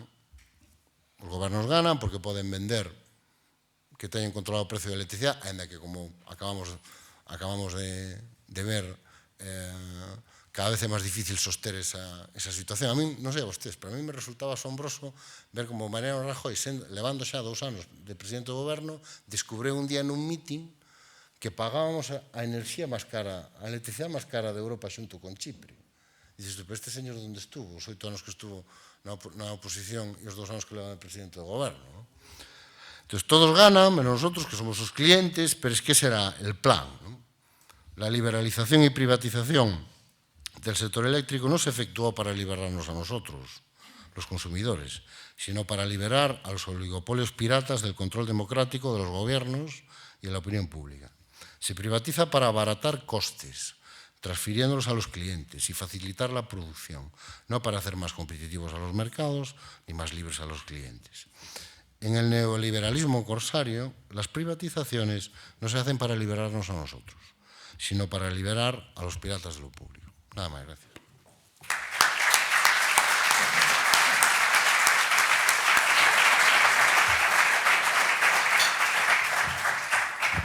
Gracias, Antón. Bueno, seguro que agora vai vir o mellor. De feito, a idea é que todos vos preguntedes o que queirades e de feito, si me permitides, vou falar en castelán. Eu tengo unha explicación clara. Isto está grabando en streaming para toda España e me consta que hai muchísimos productores fotovoltaicos de todo el terruño y que seguramente estarán también interesados en esto. Entonces, si os parece bien, yo lo voy a hacer. Vosotros, por supuesto, hacedlo como queráis. Se supone que tiene que ser un coloquio y, por tanto, cada uno tiene que decir lo que piensa. Desde esa perspectiva, cada uno vais a poder preguntar lo que queráis y yo voy a hacer lo posible, con carácter inicial, por hacer alguna consideración, alguna pregunta a mis compañeros de mesa. En concreto, a Xosé Luis, tengo que decirte una cosa. Yo sí verdaderamente creo que los fotovoltaicos no solo no hicimos todo bien, sino que hicimos una cosa tremendamente mal. Y fue fiarnos de nuestro país. Eso fue nuestro error vital, nuestro pecado original. Porque, claro, ahora se nos echa la culpa, incluso hay un comentario sobre el particular, de que debiéramos de haber dimensionado mejor esta operación. Y efectivamente eso es lo mismo que le dijo el expresidente de Caja Madrid en una de sus declaraciones a los preferentistas, de que tendrían que haberse asesorado de lo que estaban haciendo. Es exactamente lo mismo. La única diferencia es que en ese caso una empresa privada estafó claramente y el regulador miró para otro lado. Es que nosotros ya directamente fue el regulador el que nos pegó el palo. Esto como una primera consideración. Y después, como pregunta, un argumento que has comentado tú. Te puedo contar que a mí en una ocasión, en la Castellana, el secretario de Estado de Energía actual, me dijo, mira, Juan, es que mientras haya crisis yo no puedo mantener la seguridad jurídica. Bueno, yo le dije, hombre, pues Alberto, ¿qué quieres que te diga? Yo creo que es justamente lo contrario. Es una opinión, por supuesto, igual que es respetable la tuya, a mí me parece verdaderamente un disparate. Pero en cualquier caso también me lamento de que la cuerda siempre se rompa por el lado más débil. Porque como sacó a relucir hace un momento Antón, los CTCs, resulta que esto se diseñó hace unos cuantos años, en el año 97, para que un cambio de sistema como el que está haciendo este gobierno no supusiese un quebranto tremendo para las empresas de energía convencional. Y sobre la tarifa les permitió cobrar 12 billones de pesetas con B, para los cuales los sentó en una mesa y les dijo, a ver cuánto van a cobrar ustedes. Y entre todos decidieron 12 billones. A este Menda Lerenda y al presidente que me acompaña, a todos los sitios. Al secretario de Estado le dimos la mano tendida para intentar resolver estos de mutuo acuerdo. Y era evidente que él no lo quiere resolver con nosotros, porque no somos nada cómodos. Pero en cualquier caso, a tu argumento, y aquí va la pregunta, de que efectivamente en situaciones de crisis como las que estamos sobrellevando, cabe entender que circunstancias de este estilo son admisibles, claro, es que entonces también son admisibles con la deuda pública. Y a nadie se le ocurre pensar que el Estado no sea capaz de mantener los compromisos de deuda pública. A ver, a todo el mundo se le ocurre que el Estado puede no mantener los compromisos de deuda pública. Claro. Es más, si no anda con mucho cuidado, no los podrá mantener. Bueno. De hecho, cuando se compromete a tener un déficit X, no lo puede hacer, porque no puede. Sí, pero no tendría sentido que te pagase a ti tus obligaciones y no las mías. No, pero vamos a ver, lo que yo quiero decir es que, primero, se ha priorizado cuáles son los objetivos del Estado más importantes. Y se ha puesto el primero, el responder a los compromisos de la deuda. Eso se ha constitucionalizado incluso, se ha hecho por acuerdo de los dos partidos mayoritarios, por tanto, con 85% del Parlamento aproximadamente, y con casi lo mismo de votantes, o no sé si incluso un poco más, y podían hacerse, se puede discutir si eso sí, pero eso se ha priorizado y se ha hecho así. ¿Y por qué se ha priorizado? Porque los riesgos de no hacerlo son enormes. Y los riesgos que se corren si no se hace, ahí ya no son riesgos, es catástrofe necesaria. Porque vamos a ver una cosa. Nosotros podríamos imaginar qué podríamos hacer si estuviésemos en un régimen distinto del que estamos, en una economía distinta de la que estamos y en un sitio que no fuese la Unión Europea. Pero nosotros estamos en un sitio con un determinado modelo económico y no se puede actuar fuera de él. Y, por tanto, la deuda se prioriza sobre otras cosas, el déficit después de la deuda y así sucesivamente. Pero lo que nos han venido a demostrar ahora mismo es muy claro. No hay ninguna afirmación en este momento de carácter económico que, hecha como dogma, no pueda quebrar al día siguiente porque la caja, yo siempre le digo a los niños que hay un ruido el ruido más feo del mundo, ¿cuál es? No es fácil de definir cuál es el ruido más feo del mundo. Y, a ver, voy a tratar de hacer onomatopeya con él. Es uno que hace así aproximadamente así, que es cuando el grifo no echa agua. Y tú estás allí ya preparado, te vas a duchar, le das y el grifo no hay agua. Por lo que sea, no hay agua. Bueno, pues nosotros hemos funcionado con un Estado desde aproximadamente mediados del siglo XIX que no contemplaba esa hipótesis. Pero los Estados mundializados, es decir, no soberanos, que no pueden hacer la devaluación por otra vía, la tienen que contemplar. Y, por tanto, la posibilidad de que no se pague la deuda es una posibilidad real. Y lo que le pasa a los Estados no es una posibilidad, es un drama real. Y, por tanto, eso está priorizado. Por tanto, cuando se toma una determinación de determinado tipo de políticas que luego no se pueden sostener, hay que darle marcha atrás. De hecho, todo el momento nuestro está lleno de políticas a las que se da marcha atrás. Es más, para que quede claro de lo que estamos hablando, el que le dio para adelante fue el primero que le dio para atrás, porque el que le dio para adelante fue el gobierno Zapatero, y el que le dio para atrás también fue el gobierno Zapatero.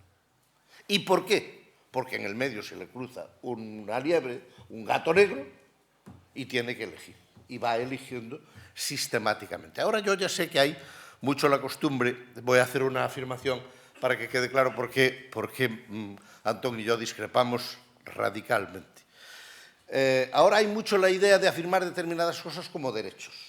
Y yo siempre me acuerdo de una declaración de Dalí, que estaba haciendo una entrevista poco antes de morir, y de vez en cuando hablaba de pinturas y de vez en cuando hablaba de cuadros.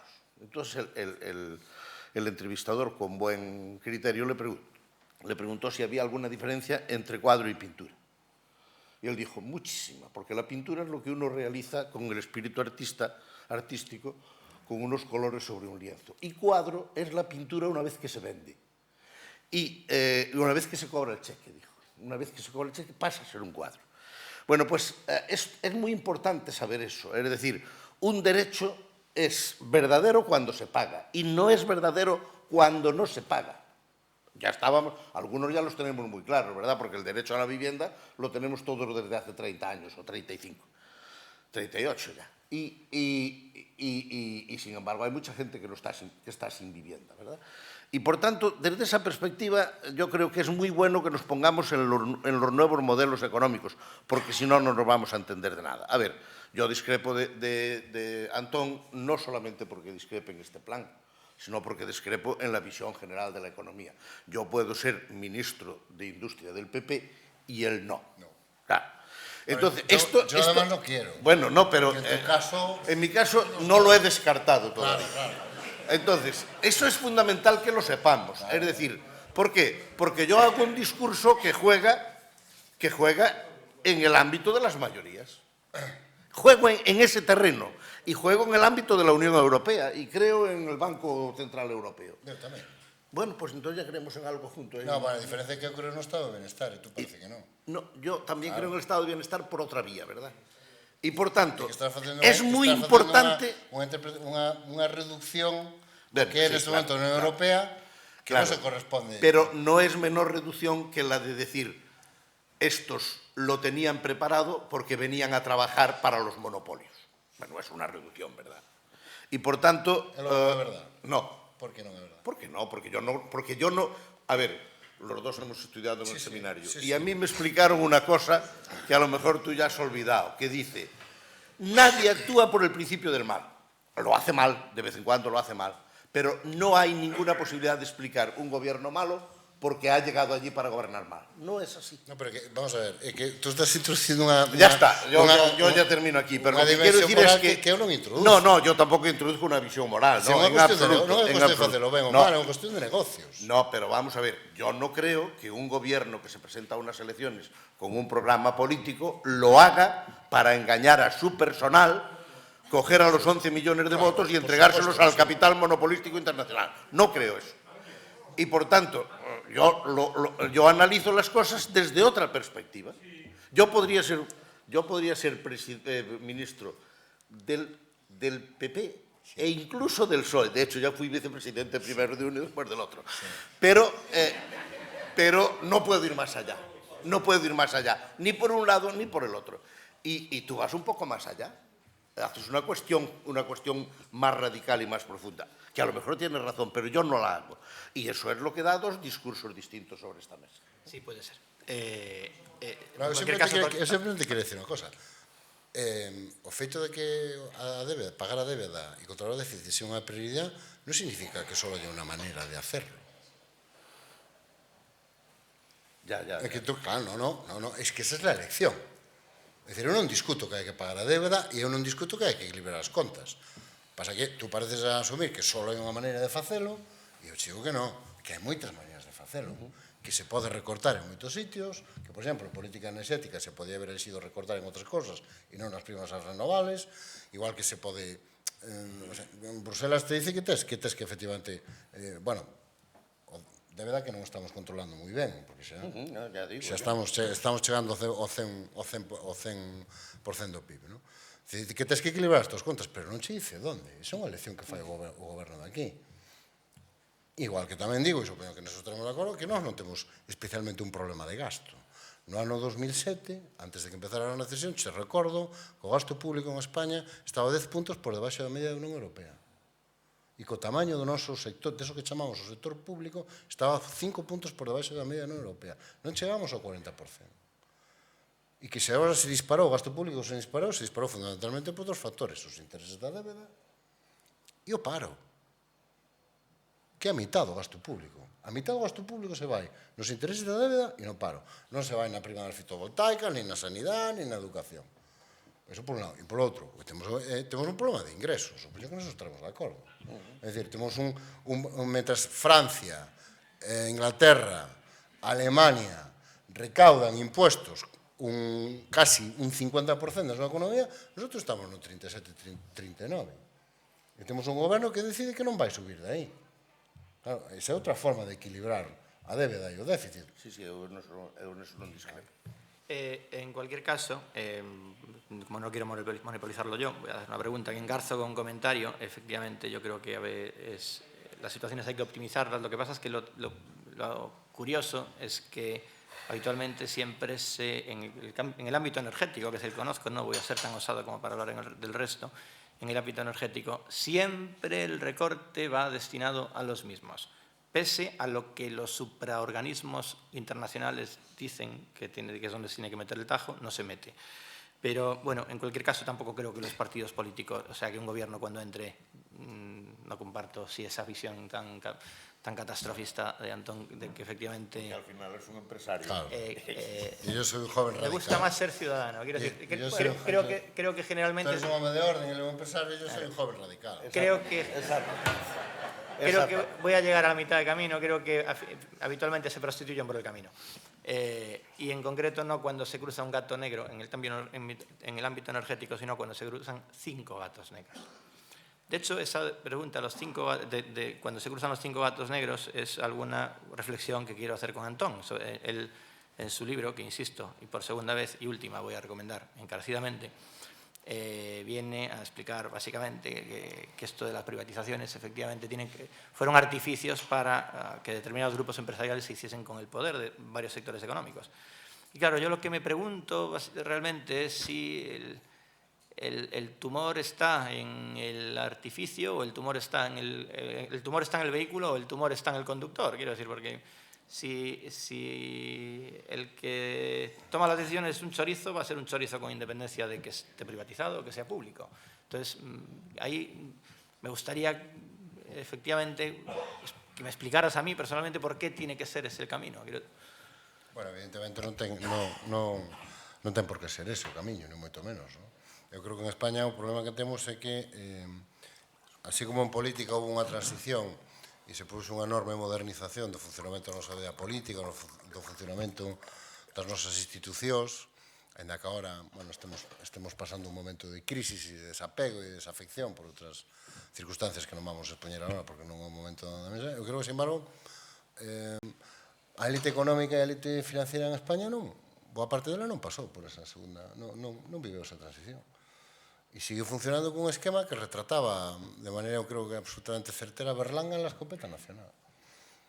E o capitalismo este do réxime, os sucederores, isto que ahora os economistas chaman el capitalismo de amiguetes. España es el paraíso del capitalismo de amiguetes. Entón, temos grandes corporacións que están en más de xente, que, o seu perfil como empresarios é basicamente ter amigos no poder, e ser capaces de buscar ali, capturar regulacións públicas, capturar subvencións públicas e facerse co control de determinados sectores, que foi exactamente o que pasou nos anos 90, cos grandes sectores, que as telecomunicacións, que a enerxía, co transporte. Nos asumimos boa parte do coste de convertir aquelas grandes corporacións estatales, asumimos os costes da reconversión, de libarnos boa parte do personal, de poñelas en condicións, vamos. E a partir do ano 97 foron transferidas dunha maneira completamente, insisto, opaca. Ao final, canto sacamos polas privatizacións do SEPI? Pois non chegou a 30.000 millóns de euros. 30.000 millóns de euros. 30.000 millóns. E aí foi o mercado das telecomunicacións, boa parte da enerxía, a maior parte dos transportes, é dicir, todos os grandes sectores estratégicos deste país. E, además, nós fixemos unha cousa que ningún dos países do noso entorno fixo, que foi renunciar por completo á presencia pública. Porque, efectivamente, no marco da Unión Europea non pode haber monopolios públicos. Pero a Unión Europea non che impide que haya presencia pública nas grandes corporacións. De feito, Angela Merkel e o goberno alemán teñen o 15% do Deutsche Bank. Que ter o 15% do Deutsche Bank é mandar no Deutsche Bank. Pero que teñen o 25% de Deutsche Telekom. O 25% de Deutsche Telekom, xa non digamos Francia, donde a privatización é unha entelequia. É dicir, a maior parte das grandes empresas siguen sendo públicas e siguen sendo controladas polo goberno. Italia, a maior parte das... Eu non sei vostedes, pero supoño que agora, cando siguen os programas de axuste que lle están poñendo a Grecia, que lle están poñendo a Portugal, supoño que estarán tan asombrados como a min a ver que ali prácticamente non privatizaron nada. Porque era o que están facendo agora, privatizar todo o que nosotros privatizamos nos anos 90. Nosotros elegimos un modelo de privatización que, insisto, non está no domo europeo, que fuera la desaparición, fuera el estado de la economía. unha opción claramente ideolóxica. E fora o control político da economía. E claro, foi sustituído por unha elite financiera empresarial que fundamentalmente entende que facer negocios é ter amigos. É dicir, para mí, Miguel Blesa non representa unha excepción. Miguel Blesa é o tipo medio de gran empresario deste país. Oye, vou para Miami a comprar un banco. Llévate 800 billones por si sale algo. Así vai. Entón, eu creo que aquí temos efectivamente un problema de élite empresarial, un problema de formación, e que ten moito que ver co que estábamos comentando antes. É dicir, grandes corporacións que sempre funcionaron así, cual é a amenaza real? Bueno, pois que empecen a aparecer xente, pequenos empresarios, en sectores como fotovoltaicos, en sectores como eólico, que fan as cousas de outra maneira, e que entenden a empresa de outra maneira, e que invirten, e que innovan. A medio e longo prazo é morte para eles. Bueno, vamos alá. Allá arriba. No se oye sin el micrófono, lo siento, no.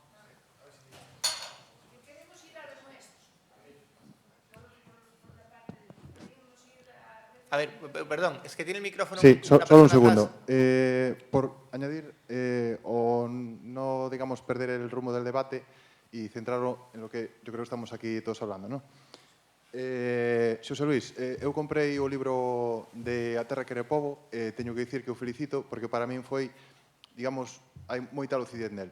Estou seguro que precisamente por esa mesma lucidez me vai a entender cando lle aporte algúns comentarios, algunhas, digamos, máximas que vostede deixou, non? Por exemplo, a primeira, en relación á falta de planificación empresarial na inversión fotovoltaica naquel momento. A segunda, en canto a que vostede confía na Unión Europea, no Banco Central Europeo e demais. Ben, pois comentareille que eu e outros moitos temos bastante experiencia en planificación empresarial. De feito, eu 13 anos. E precisamente por eso, e porque tamén confío na Unión Europea, e porque sei o que é gestión de riscos, tiven en conta a directiva da Unión Europea, as previsións de evolución do precio da tarifa eléctrica desde o ano 96 ao 2000, elaboradas polo goberno do Partido Popular e posteriormente continuada na etapa de Zapatero, etc. E como tiven en conta todo isto, e como sei planificar unha inversión empresarial, e porque, sobre todo, confío na institución europea e no meu Estado, precisamente por eso invertín. Quero dicir, tampouco nos subestime, non? Por decir así de unha maneira, permítame un pouco vulgar, non? É dicir, sabemos planificar. E o que non soupo planificar, asesorouse, vale? Bueno, por salir un pouquiño deso, comentarlle que outro argumento que vostede dicía era xa había experiencias de, non? Xa había experiencias de. Efectivamente non hai a garantía absoluta, pero hai unha máxima en a empresa, a confianza. Da igual se privada ou pública. Eu teño clientes, teño proveedores, non funciona por os contratos, funciona por a confianza. En Estado, falando de administración pública, hai dúas máximas, que son confianza mutua, seguridade xurídica, responsabilidade patrimonial, etc. E falando desta última, tamén lle poñerei un exemplo, que é a diferencia que vai haber cas radiales de Madrid, por exemplo, que tamén se amparan, non? Digamos, de alguma maneira respaldadas pola administración, do que ocorre ca fotovoltaica. Comentarlle tamén que, e termino, que me estou enrollando un pouquiño, falando de competitividade, de todas esas cousas que a mí me encantan, non? Direille que non é certo que a fotovoltaica sexa máis cara, porque se vostede investiga, estou seguro que o fará, e o fixo xa, debería investigar os costes da nuclear, que lle expliquen claramente, e por favor, non vaya a preguntar a Nuclenor, que lle expliquen claramente que parte é o que se paga como precio de enerxía e que outra parte non ven como precio de enerxía e ven do Estado para pagar durante centos de anos, e vou dicir, durante centos de anos, non 25 ou 28 como temos nós, o mantemento dos supostos centros de almacenamento temporal, non? O costo nuclear... Vai terminando, por favor. Sí, termino. E por último, o capital, a diferencia de outros tipos de enerxía, o capital das fotovoltaicas non vai a países árabes. Sí que é certo que houve erros con grandes fondos de inversión, pero non vai a países árabes. E o último, o goberno vai ter un problema que, mentre noutros estados europeos se vai resolver adecuadamente ou se está resolvendo xa adecuadamente, aquí non se resolve. O modelo enerxético non vai dar satisfeito a demanda que hai do novo modelo enerxético, por exemplo, para o coche eléctrico. Por exemplo, para o que se chama Smart Cities, que seguro que todos coñecen. Require xeneración distribuída. É imprescindible. As redes non soportan. Ou adaptas toda a rede para seguir traballando nun modelo de grandes centrales que ten un coste para a sociedade, para os cidadáns, para os contribuintes, moito máis elevado que ter un modelo distribuído de solar, eólica, etc. A ver, eu non sei... Non sei se sabería responder a todas as cousas que di. En primeiro lugar, eu volvo a insistir en que a mí me parece que a garantía xurídica é un ben absolutamente imprescindible dun Estado moderno. E, por tanto, foi, digamos, que a maior tacha que lle puxen a este proceso, aínda que despois fixen algúns matices desde a perspectiva económica, pero non desde a perspectiva xurídica. Na medida en que, ademais, houve unha política de incentivación á inversión, dixen, eso podes estar, que esa política de incentivación foi a forrador pequeno, e, por tanto, a non especializado, a inversor non especializado, podemos estar incluso ante unha idea de estafa. Pero ahora estamos falando da situación na que estamos e por onde podemos salir. E, por tanto, eu trato de ver isto desde outras perspectivas. Eu non me opoñería para nada a que, nunha circunstancia como a actual, o Estado rescatase o conxunto das empresas de enerxía eléctrica, fotovoltaica, polo mismo procedimento que vai rescatar as radiais, que é pagar aproximadamente a inversión e quedarse co sistema. Que iso é o que vai facer as radiais. As radiais non vai comprar as radiais, vai pagar o que considera que é a inversión razonable desas infraestructuras e quedarse con elas. Iso é un rescate, que é o que fixo con Bankia, verdad? O rescate é pagar, pero quedarse con elas. E pode haber persoas que neste momento estarían dispostas a recuperar a inversión por ese camiño, aínda que, ao mellor, perderan algo ou non perderan nada.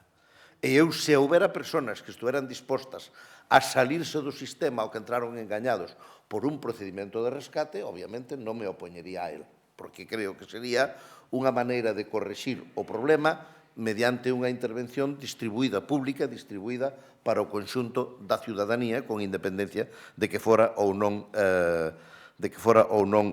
inversor. Unha cousa que, o problema que temos ahora mismo é que estamos entrando nun momento no que por primeira vez nos damos conta os ciudadanos en moitas cousas de que temos que botar man dos nosos problemas como auténticos empresarios. A nós chámanos moito a atención cando vemos as películas americanas que están constantemente no abogado ou están constantemente no asesor. E por qué? Porque eso sale cada vez máis barato. Todos empezamos a facer declaracións da renta personalmente, estudiando os chismes, hasta que nos demos conta de que non ganábamos para disgustos. E entón empezamos a ir aos profesionales e pagámoslle por facer a declaración da renta e vainos bastante ben. E, por tanto, temos que ir incorporando a iso. Todos facíamos contratos máis ou menos tal, e agora, cando alquilamos un piso, o primeiro que facemos é pasar por un abogado, enseñarlle o contrato, etc. Bueno, pois, hasta agora fixemos as inversións indo ao banco e preguntándolle ao banqueiro. Ao banqueiro non, o que está no mostrador. E agora, pois, desde agora en diante non imos facer as inversións así. E eu creo que iso é enormemente importante irlo anotando. E eu creo que hai que recordar unha cousa. Eu non sei se a iso se lle chamou estritamente tarifa eléctrica.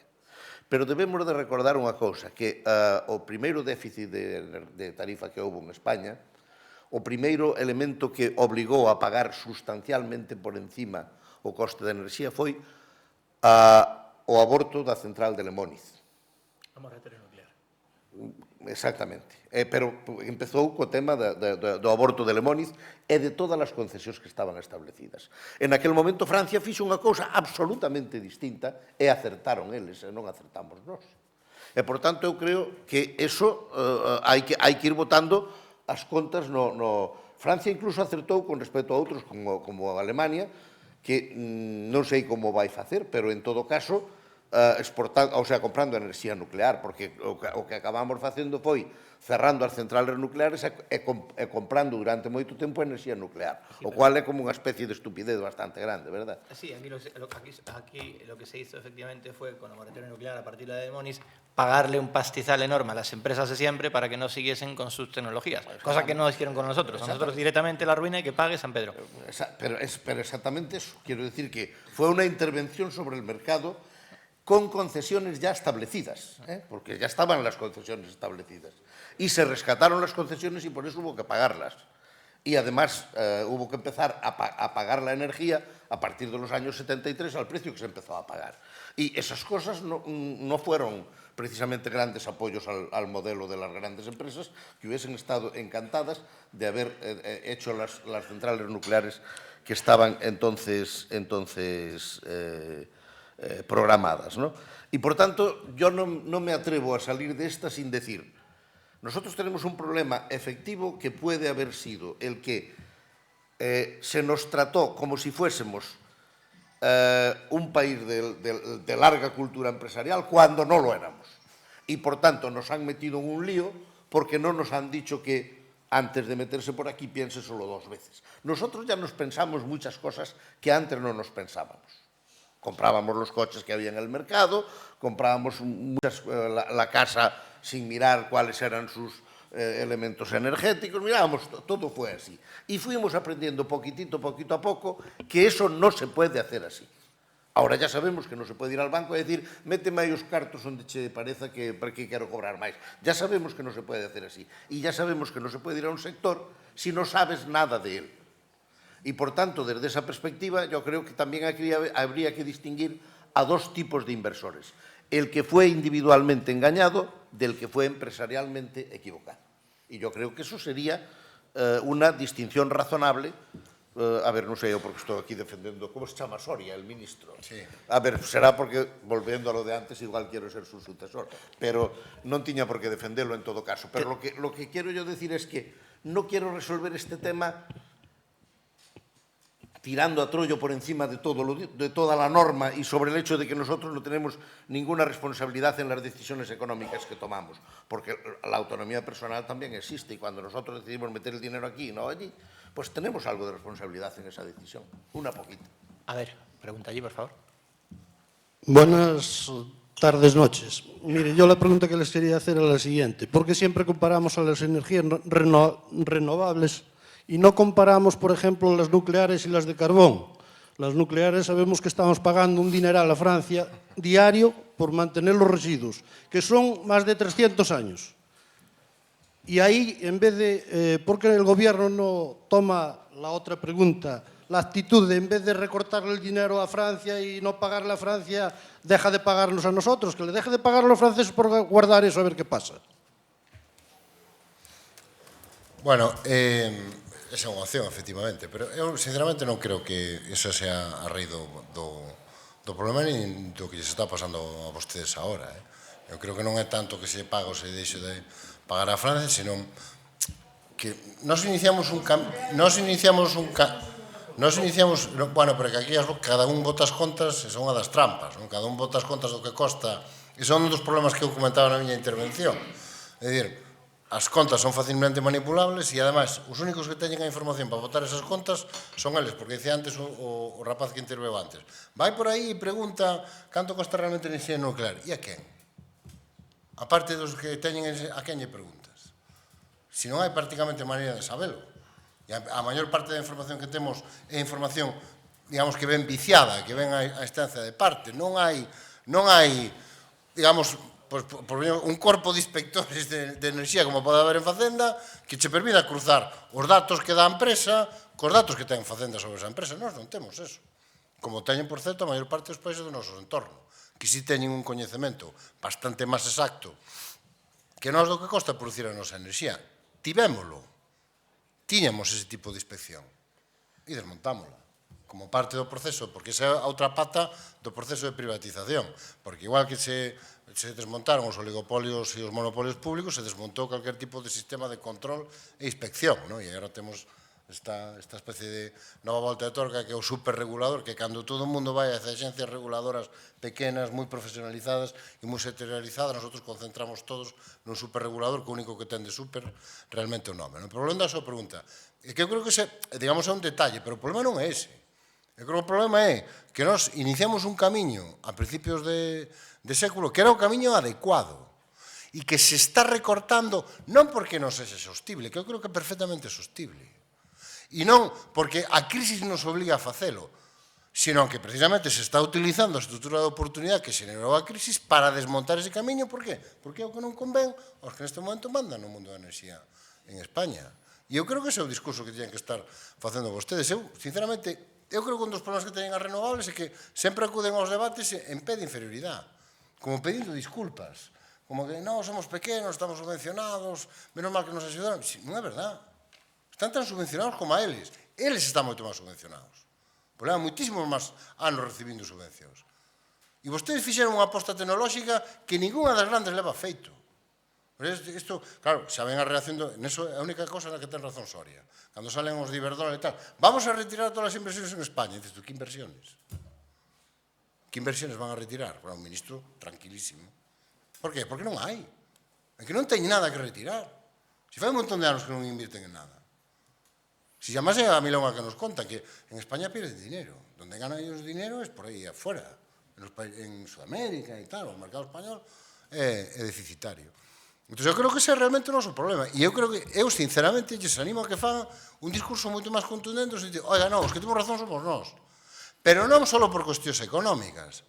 É que este modelo que nosotros defendemos, este mix enerxético que nosotros defendemos, é o que ten futuro. Porque o outro non o ten. É o que ten futuro. E é, por certo, polo que están apostando economías que neste momento xa están salindo da crisis, como o caso da americana.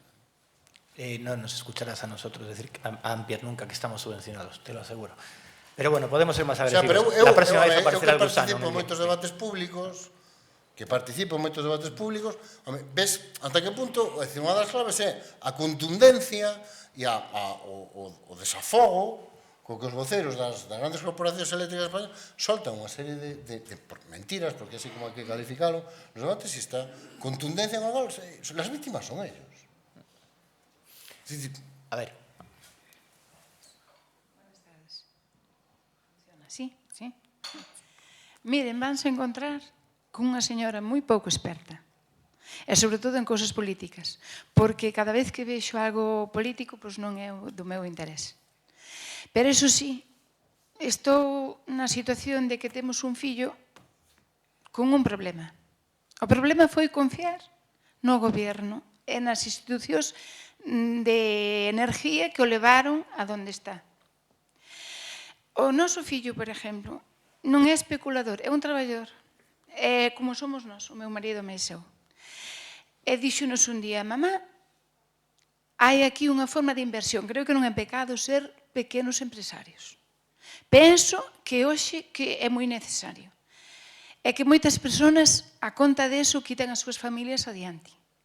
É que non empresas grandes que o teñen todo e que poden facer con X persoas que non, en fin, que non quero, porque non entendo de política, chegar a donde a eles lles veñen ben e aplastar os pequenos que con moito esfuerzo e coa axuda ao mellor dos padres e dos familiares, incluso de se casa, quitarlles moitos vicios que outros fillos teñen, digo vicios, e poder meterse nunha empresa que foi autorizada por todo, empezando por ayuntamiento. Sí, señor, mire que son unha extraña no medio de todos.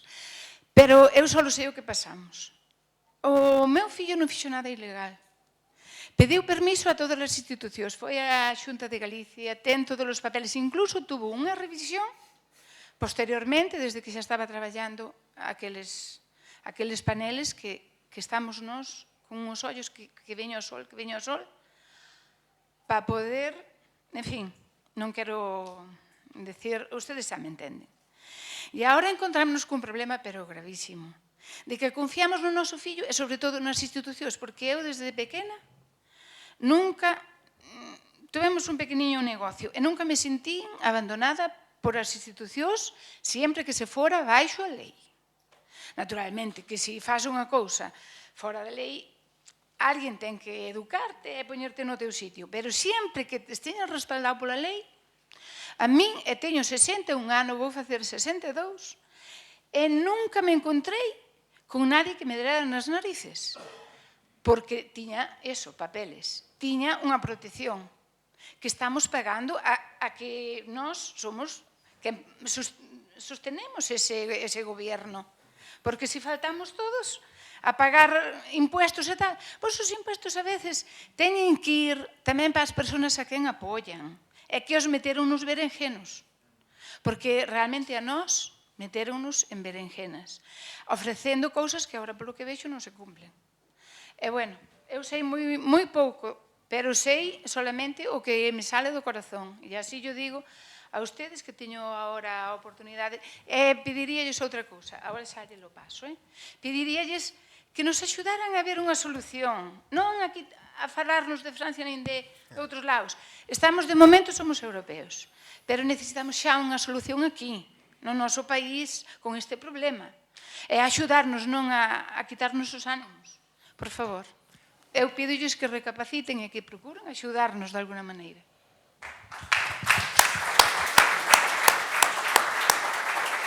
Perdón, Antón, solo un segundinho. Non sei se é solución, pero asegúrolle que o camiño é que se asocie. Xa non sei se en Ampier ou donde queira, pero quedándose na súa casa non o vamos a resolver. Non, pero bueno, quero decir, xa non por nós, quero decir, que actúen. Eu solo quería decir unha cosa, e espero, yo digo con cariño, e yo digo desde a miña... Eu creo que parte do problema empeza pola primeira frase que dixo, de que vostede, que sempre que había cosas de política, pois que era parte... Sabe cal é o problema? Que eles sí se meten en política. Iberdrola, Endesa e tal, sí se meten en política. E vostedes seguramente non se meteron en política, e por eso están pagando o que están pagando agora. Porque hai que meterse en política, eu solo lle quería decir eso. Hai que meterse en política. O que non quere decir meterse nun partido, presentarse... Non. Hai que meterse en política e participar e vixilar o goberno e ter unha alternativa. Por que eles a teñen? Porque eles manexan lobbies, teñen cartos, xa vimos a nómina de empleados ilustres que teñen, e o que lles está pasando agora ten moito que ver con que eles están moi ben organizados, manexan unha enorme cantidad de recursos e chegan moito máis rápido que vostedes aos despachos. Seguro que os ministros de Industria xa o reciben moitas veces. Incluso é probable que o Papa o recibira tamén xa. Non. Sei que non. O anterior seguro. Este Papa... E esa é a diferencia. Esa é a diferencia. Entón, eu, sinceramente, creo que facer cosas como a de hoxe, non a postemos outros aquí, si queren realmente tomar unha solución, organizarse e entender que isto é un conflicto político. Non é unha cuestión económica, nem unha cuestión técnica, nem unha cuestión... Non, isto é un conflito político. Hai un goberno que ten que decidir sobre quen fai recaer boa parte dos costes de cambiar a política enerxética nunha dirección ou noutra. E os que están mellor organizados e os que teñen máis acceso ao poder político transfiren os costes aos que non están tamén organizados. Vamos, perdón, é que se non nos salimos aquí, vamos a fazer dúas preguntas máis, despois se queremos nos pasillos podemos falar e que se non van nos votar. Ola, boas tardes. Eu viñen aquí, non sei se equivocadamente, principalmente por o título, non? Que está pasando coa enerxía. Eu son unha pequena empresaria, non son inversora fotovoltaica, pero quero plantexar o problema que temos, por exemplo, na miña empresa, o principal problema que temos é o custo enerxético. Entonces, viñen principalmente por ver a ver que solucións pode dar. Entonces, bueno, vexo que a xente que invertiu en enerxías alternativas pois tamén está malamente e queríalle preguntar pois a José Luis Barreiro e a todos os da mesa eu que teño que reducir custes enerxéticos porque non pode ser que unha pequena empresa gaste máis en custes enerxéticos que en laborales ou que incluso que na materia prima, non? Entón, que solución ven a isto? Xa digo, non sei se ao mellor non estou no lugar que debera estar, porque vexo que o tema principalmente é o problema este que ten a xente que invertiu en fotovoltaica. Pero quería saber entonces que solución pode ter ou se pensan que pois a solución é seguir coa enerxía que temos hoxe, non? Entón, bueno, era un pouco esa a miña pregunta. A ver, dúas cousas que quero que sean moi breves. A primeira é que o mareo enerxético en España vende moi longe. Eu recordaba o de Lemóniz cando se fixo o plan nuclear e despois non se puxo en marcha. Pero despois fixose o plan do carbón, abríronse grandes minas a grandes centrales, as centrales máis grandes do mundo, e un día dixolle, eran das grandes empresas, e un día dixolle ás grandes empresas que non podían queimar ese carbón. Si es pago por él. Bien. Despois, adaptáronse á queima de carbón ecolóxico, ou máis ecolóxico, e tan pronto terminaron a adaptación ao plan ecolóxico, dixoselles que xa non se podía queimar tampouco ese carbón porque viña as enerxías renovables. Ese ya se volveu a pagar por él. Sí, as enerxías renovables tamén se lle pagou para montarse. Claro. Entonces, quero dicir que o problema vende moi bello e non están exentos eles de grandes inversións. Por certo, hai unha cousa moi curiosa. Eu isto non sei o que vou dicir, ao mesmo tempo fan unha pregunta, porque non sei se tiñan algunha limitación. Pero as grandes empresas foron á eólica e non foron á fotovoltaica. Hai que preguntarse por qué. Foron á eólica porque a eólica, eles tiñan estudios de que a eólica equilibraría enseguida os custes en mercado, en cambio, a da fotovoltaica non. É porque, ademais, pensaron que sempre a comprarían despois máis tarde, ao precio que fora, cando lles viñera conveniente no mercado. E, por tanto, esas pautas tamén hai que seguilas, porque eles puderon estar na eólica, perdón, na fotovoltaica como están na eólica. As grandes empresas eólicas son as grandes empresas eléctricas. E non o son as fotovoltaicas. Bueno, pois non o son porque, evidentemente, eles botaron outras contas e diseñaron outro camiño. A ver, eu creo que hai dúas, para a resposta á súa cuestión, eu creo que hai dúas cousas que son as dúas bastante complicadas, pero fáciles de enunciar. A primeira é que eu creo que hai que acabar co déficit de tarifa, aunque sea a través de unha operación de rescate. Hai que acabar dunha vez. É dicir, non pode estar eso presente sempre, distorsionando o mercado, distorsionando os precios, facendo que usted pague a enerxía cara, a enerxía que podía ser barata, etc. En segundo lugar, unha vez que se faga eso, que eu creo que requiere unha gran inversión, e ao mellor hai que esperar a que haxa un pouquiño de folgos, pero eu creo que iso hai que acabalo de unha vez, non? A segunda cuestión sería o consumo que garantiza o mercado hai que facer por mecanismos de produción os máis baratos. E a partir de aí, eu creo que a implantación das enerxías renovables, as que son enerxías tecnolóxicamente avanzadas, hai que facer con cargo a outros programas que son os cargos de investigación e desenvolvemento ou cousas polo estilo. Porque se mezcla a promoción da investigación e das fábricas de alta tecnoloxía co mercado, pasa o que lle pasa a aquela señora, que finalmente ela está pagando o desenvolvemento tecnolóxico. E ela di, se teño unha carpintería ou teño unha fábrica de ladrillos, pois non teño por que pagar a investigación fotovoltaica ou o que sea, non? E, por tanto, eu creo que a distinción do mercado clarísimamente sería esas tres líneas.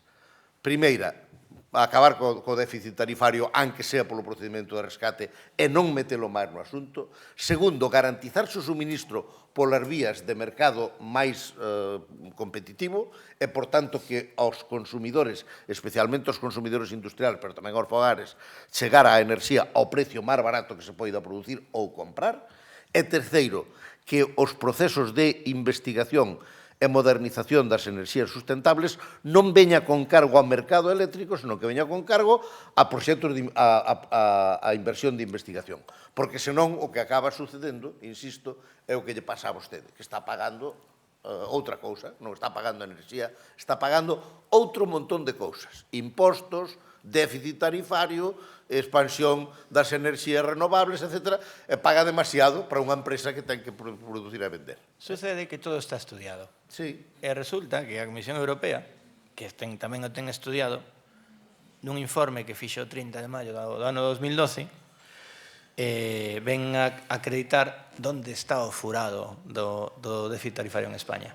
E sucede que, aínda que se rescatasen a todas as instalacións fotovoltaicas deste país, pagándolles o que pagamos nós por el, José Luis, o déficit tarifario seguiría exactamente no mesmo sitio, exactamente na mesma tendencia crecente, creas ou non o creas. Eu falo de rescatar o déficit tarifario completo. Da igual, pero se está aberta, a fenda está aberta na bañeira, vais botar auga igual. Mentras non se peche o sistema marginalista de prezos, isto non vai a parar nunca, nunca, pero en calquera caso non era. Última pregunta. Solo unha cuestión.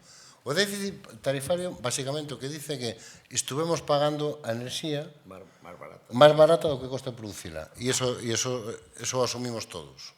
Eso foi así. Si foi así, pero non é certo, quero decir. Bueno, pero é unha cuestión capital. É dicir, foi así ou non foi así? É dicir, un país como España, un Estado como o español, que leva invertindo e que levamos pagando a enerxía máis cara, unha das enerxías máis caras de Europa nos últimos 20 anos. E o que estamos dicindo é que a estamos pagando por debaixo do seu coste de producción. Non, iso é así. o que se di é que... Porque se non é así, o déficit tarifario non existe. O que se di é que estamos pagando por debaixo do que dicen que costa. Que Bueno, non ten que ver co pero que costa. sabemos que é verdade o que dicen que costa, porque, por exemplo, nos costes de transición á competencia famosos, hai unha cosa que se explica moi ben neste artículo e que, por certo, están apurados por déficit, os abogados do Estado están elaborando un informe, por fin, para reclamar esos cartos. Nós estamos pagando as eléctricas durante 5 anos a enerxía a un precio moi superior ao que realmente se pagaba no mercado. E nese momento as eléctricas terían que ternos liquidados a nós no ano 2001 5.000 millóns de euros, que non sei vostedes, pero non recordo que os liquidaran ao noso favor. Perdón, que te interrompo. Entón, eu quero disentir o que dice José. Eu non creo que haya que pagar o déficit tarifario. Eu creo que hai que clarificar esa cuestión. Como, por certo, dice Bruselas, que é unha das primeiras que cuestiona claramente todo o mecanismo do déficit tarifario, non? E, pois, eu quería añadir unha cosa máis. Eu, sinceramente, creo firmemente na intervención pública, creo firmemente na provisión pública, creo que o sector enerxético é un sector estratégico e creo que unha das maneiras de que podamos volver a ter ou ter algún día unha enerxía mínimamente competitiva, mínimamente tal, é que o Estado recupere un papel activo, non só na regulación, sino na produción de enerxía, porque esa é a maneira de ter un control. No momento que hai un proveedor público, se acabaron os pactos de precios, se acabaron as prácticas de oligopolio e polo menos tenemos información de primeira man de canto costa realmente producir enerxía, como tiñamos cando tiñamos unha presencia activa no sector enerxético no noso país. E insisto nesto, ningún país de Europa renunciou a ter presencia nas grandes eléctricas estratégicas. Ningún. Francia sigue sendo, o Estado francés sigue sendo o socio mayoritario de todas as súas compañías eléctricas. E sigue tendo unha eléctrica pública. E outro tanto sucede en Alemania, en Italia. O único país onde renunciamos a eso fomos nosotros. Perdón que te corrixa, en España sí que hai presencia pública nas eléctricas de outros países. Quero decir, as empresas españolas son empresas públicas de outros países. Non vamos a abusar dos anfitrións nin desta xente. Última pregunta, por favor. Mira.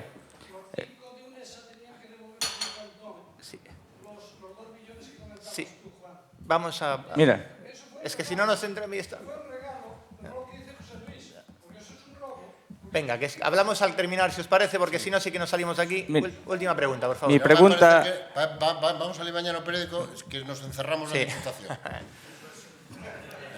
Y eso para la carrera política de José Luis... Para mí sería fatal. Bueno, nesta Diputación igual me podo. Claro, igual. A ver. Perdón, vamos a ver. Mira, mi pregunta para acabar, y pienso que también la de muchos que venimos aquí también, me parece muy interesante lo que comentan los ponentes, pero también mi pregunta va para Juan Castro, el tema de cómo está la legislación actual de los estándares, las órdenes ministeriales, coeficiente de cobertura, un poco que nos explique qué está pasando, qué va a pasar y a qué nos exponemos. Gracias. Tu pregunta pretende resumir algo así como 16 normas, de las cuales 12 están en propuesta. Entonces voy a intentarlo glosar de una forma muy breve. pretende ser la puntilla final. Sin género de dudas, marca un camino en el cual todas las instalaciones de España, a partir de ahora, pueden ser cerradas en cualquier momento. Es cierto que lo que fija es que todas las instalaciones, dependiendo del lugar donde se encuentren y dependiendo si se encuentran dentro de agrupaciones muy grandes o muy pequeñas, van a tener recortes que ascienden entre el 10 y el 53%. Esto en la propuesta que está sin aprobar, que todos los viernes se iba a aprobar desde hace no sé cuánto, de hecho en junio del año pasado salió el avance, en septiembre decían que iba a salir, yo llevo apostándome la barba que no sale hasta en enero. En enero dejé de apostármela porque a mi mujer le gusta cómo me queda. Entonces sé que en algún momento va a salir, por tanto no puedo seguir arriesgando tanto. Pero inevitablemente el camino es ese. Lo que hacen es atomizar cada una de los incentivos que se van a pagar, cepillarse completamente el régimen tarifario que existía hasta la fecha y definir lo que tú te has tenido que gastar en tu planta. Si tú te has gastado más, que seguro que sí, porque todos los estándares están por debajo, tú has sido una empresa ineficiente y mal gestionada. Única y exclusivamente porque ellos han decidido que tu planta tenía que haber costado un importe distinto al que has cobrado tú. Y por eso hacen un porcentaje en el cual al final sale una cuenta. Es falso, es absolutamente falso, porque encima son tan torpes y tan cenutrios que al mismo tiempo que sacan la normativa, sacan una propuesta de orden de peajes con el cual se sabe el resultado final de la fórmula. Claro, vamos a ver, si yo sé el resultado final de una fórmula, es estúpido que me monte la fórmula. Si sea lo que sea, va a ser el resultado final. Entonces, sintetizándolo muchísimo, a los efectos de las instalaciones fotovoltaicas, vete pensando que el recorte es entre el 10 y el 53%, insisto, de una forma absolutamente variable. En este momento, la planta de la que yo formo parte va a tener un recorte aproximadamente entre el 23 y el 27%, si es que no cambia, porque esto, insisto, aquí se ha creado lo que yo llamo un trampantojo, quiero decir, se hace una norma larguísima y complicadísima para que parezca que tiene una patina fantástica de juridicidad, siendo mentira lo que está detrás de eso, es falso completamente. Entonces, en la mía tiene un 23 y la de un compañero que está en esta sala, que está a 3 kilómetros de mí, va a tener un 17. Pero, sin embargo, a 5 kilómetros puede haber otra que tenga un 48. Así de claro. Y esas van a caer prácticamente todas. Nos están abocando a refinanciaciones que, por supuesto, la banca no está favoreciendo absolutamente en nada, está poniendo tipos absolutamente bestiales. Hay una entidad financiera que, para pasmo de lo que parece increíble escuchar esto, pero lo que está proponiendo es: te alargo el plazo, te subo el tipo, te bajo un poquito el tipo y te alargo el plazo, con lo cual yo no pierdo. Ahora bien, si resulta que las cosas, tu asociación, esos que pelean tanto, consiguen mejorarlas, te mantengo el plazo, pero te subo otra vez el tipo al que tenías. Tela. Tela, ¿eh? Tela si esto no es usura.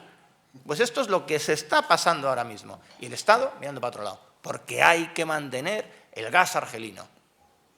Porque el respaldo, que decía José Luis, que tiene razón, que tiene que haber instalaciones de respaldo, se dice que tiene que haber 1 megavatio de respaldo por cada megavatio renovable. En España, en ciclos combinados de gas hay 7 megavatios por cada megavatio renovable. 7. Claro, paraos todos. Bueno, claro. ¿Por qué no se habla de la burbuja del gas? Porque hay que seguir comprando gas Argelia. Esa es la realidad. El resto, pamplinas. ¿Cómo van a quedar nuestras plantas? Pues muy complicado. Muy complicado porque el problema ya no es que te puedan recortar un 20 o un 30%, que a lo mejor tú tienes dinero, o a lo mejor tu banco es generoso y te refinancia para que puedas aguantar el tipo. El problema es que la norma queda absolutamente abierta para que una simple orden ministerial te pueda meter otro apretón. Creo que vamos a conseguir pararlo, pero no en el corto plazo. Y de verdad que lo siento muchísimo, pero...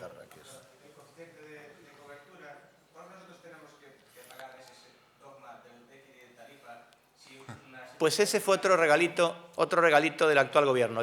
Tanto la Audiencia Nacional como el Tribunal Supremo establecía que efectivamente el déficit de tarifa tenía financiado solamente por ellos, pues básicamente por otras prebendas, entre otras los CTCs. Lo decía el Supremo y la Audiencia Nacional. Bueno, pues claro, quiero decir, las decisiones del imperio son las decisiones del imperio. Entonces eso hizo que cada uno de nosotros, ahora encima, este mes de enero, tú cobraste el 25% de tu producción. Con lo cual no puedes ni pagar mantenimiento, ni pagar la letra, pero da igual, si el objeto es que tú desaparezcas. Da igual que te explique yo que te van a quitar el 20 o el 30 o el 40. Si es que el objeto es que tú desaparezcas. Por eso, y concluyo la jornada con lo que concluí mi exposición, es que es absolutamente necesario, yo ya no sé si entrar en... es entrar en política, pero no entrar en política porque sí, sino activarnos un poco. Yo lo he vivido cientos de veces con fotovoltaicos. Bueno, cuando consigáis algo me asocio. Vete. Iba a decir algo que no voy a decir. ¿Pero qué me estás diciendo? ¿Qué me estás diciendo? Voy a darle... Quiero decir, no, pero es verdad, quiero decir... Espabila, porque si no espabilas te están yendo a casa a robar. Un profesor mío cuando veía así a uno un pouco dormido decía, a ver, hombre, tome unha copa de electricidade. O peor que ten é que para espabilarse hai que tomar copa de electricidade, tamén teñen déficit tarifario, apagas ti mismo a espabilación que consigues, o sea que é complicado eso. Bueno, muchas gracias a la excelentísima Diputación, a los ponentes y a todos ustedes.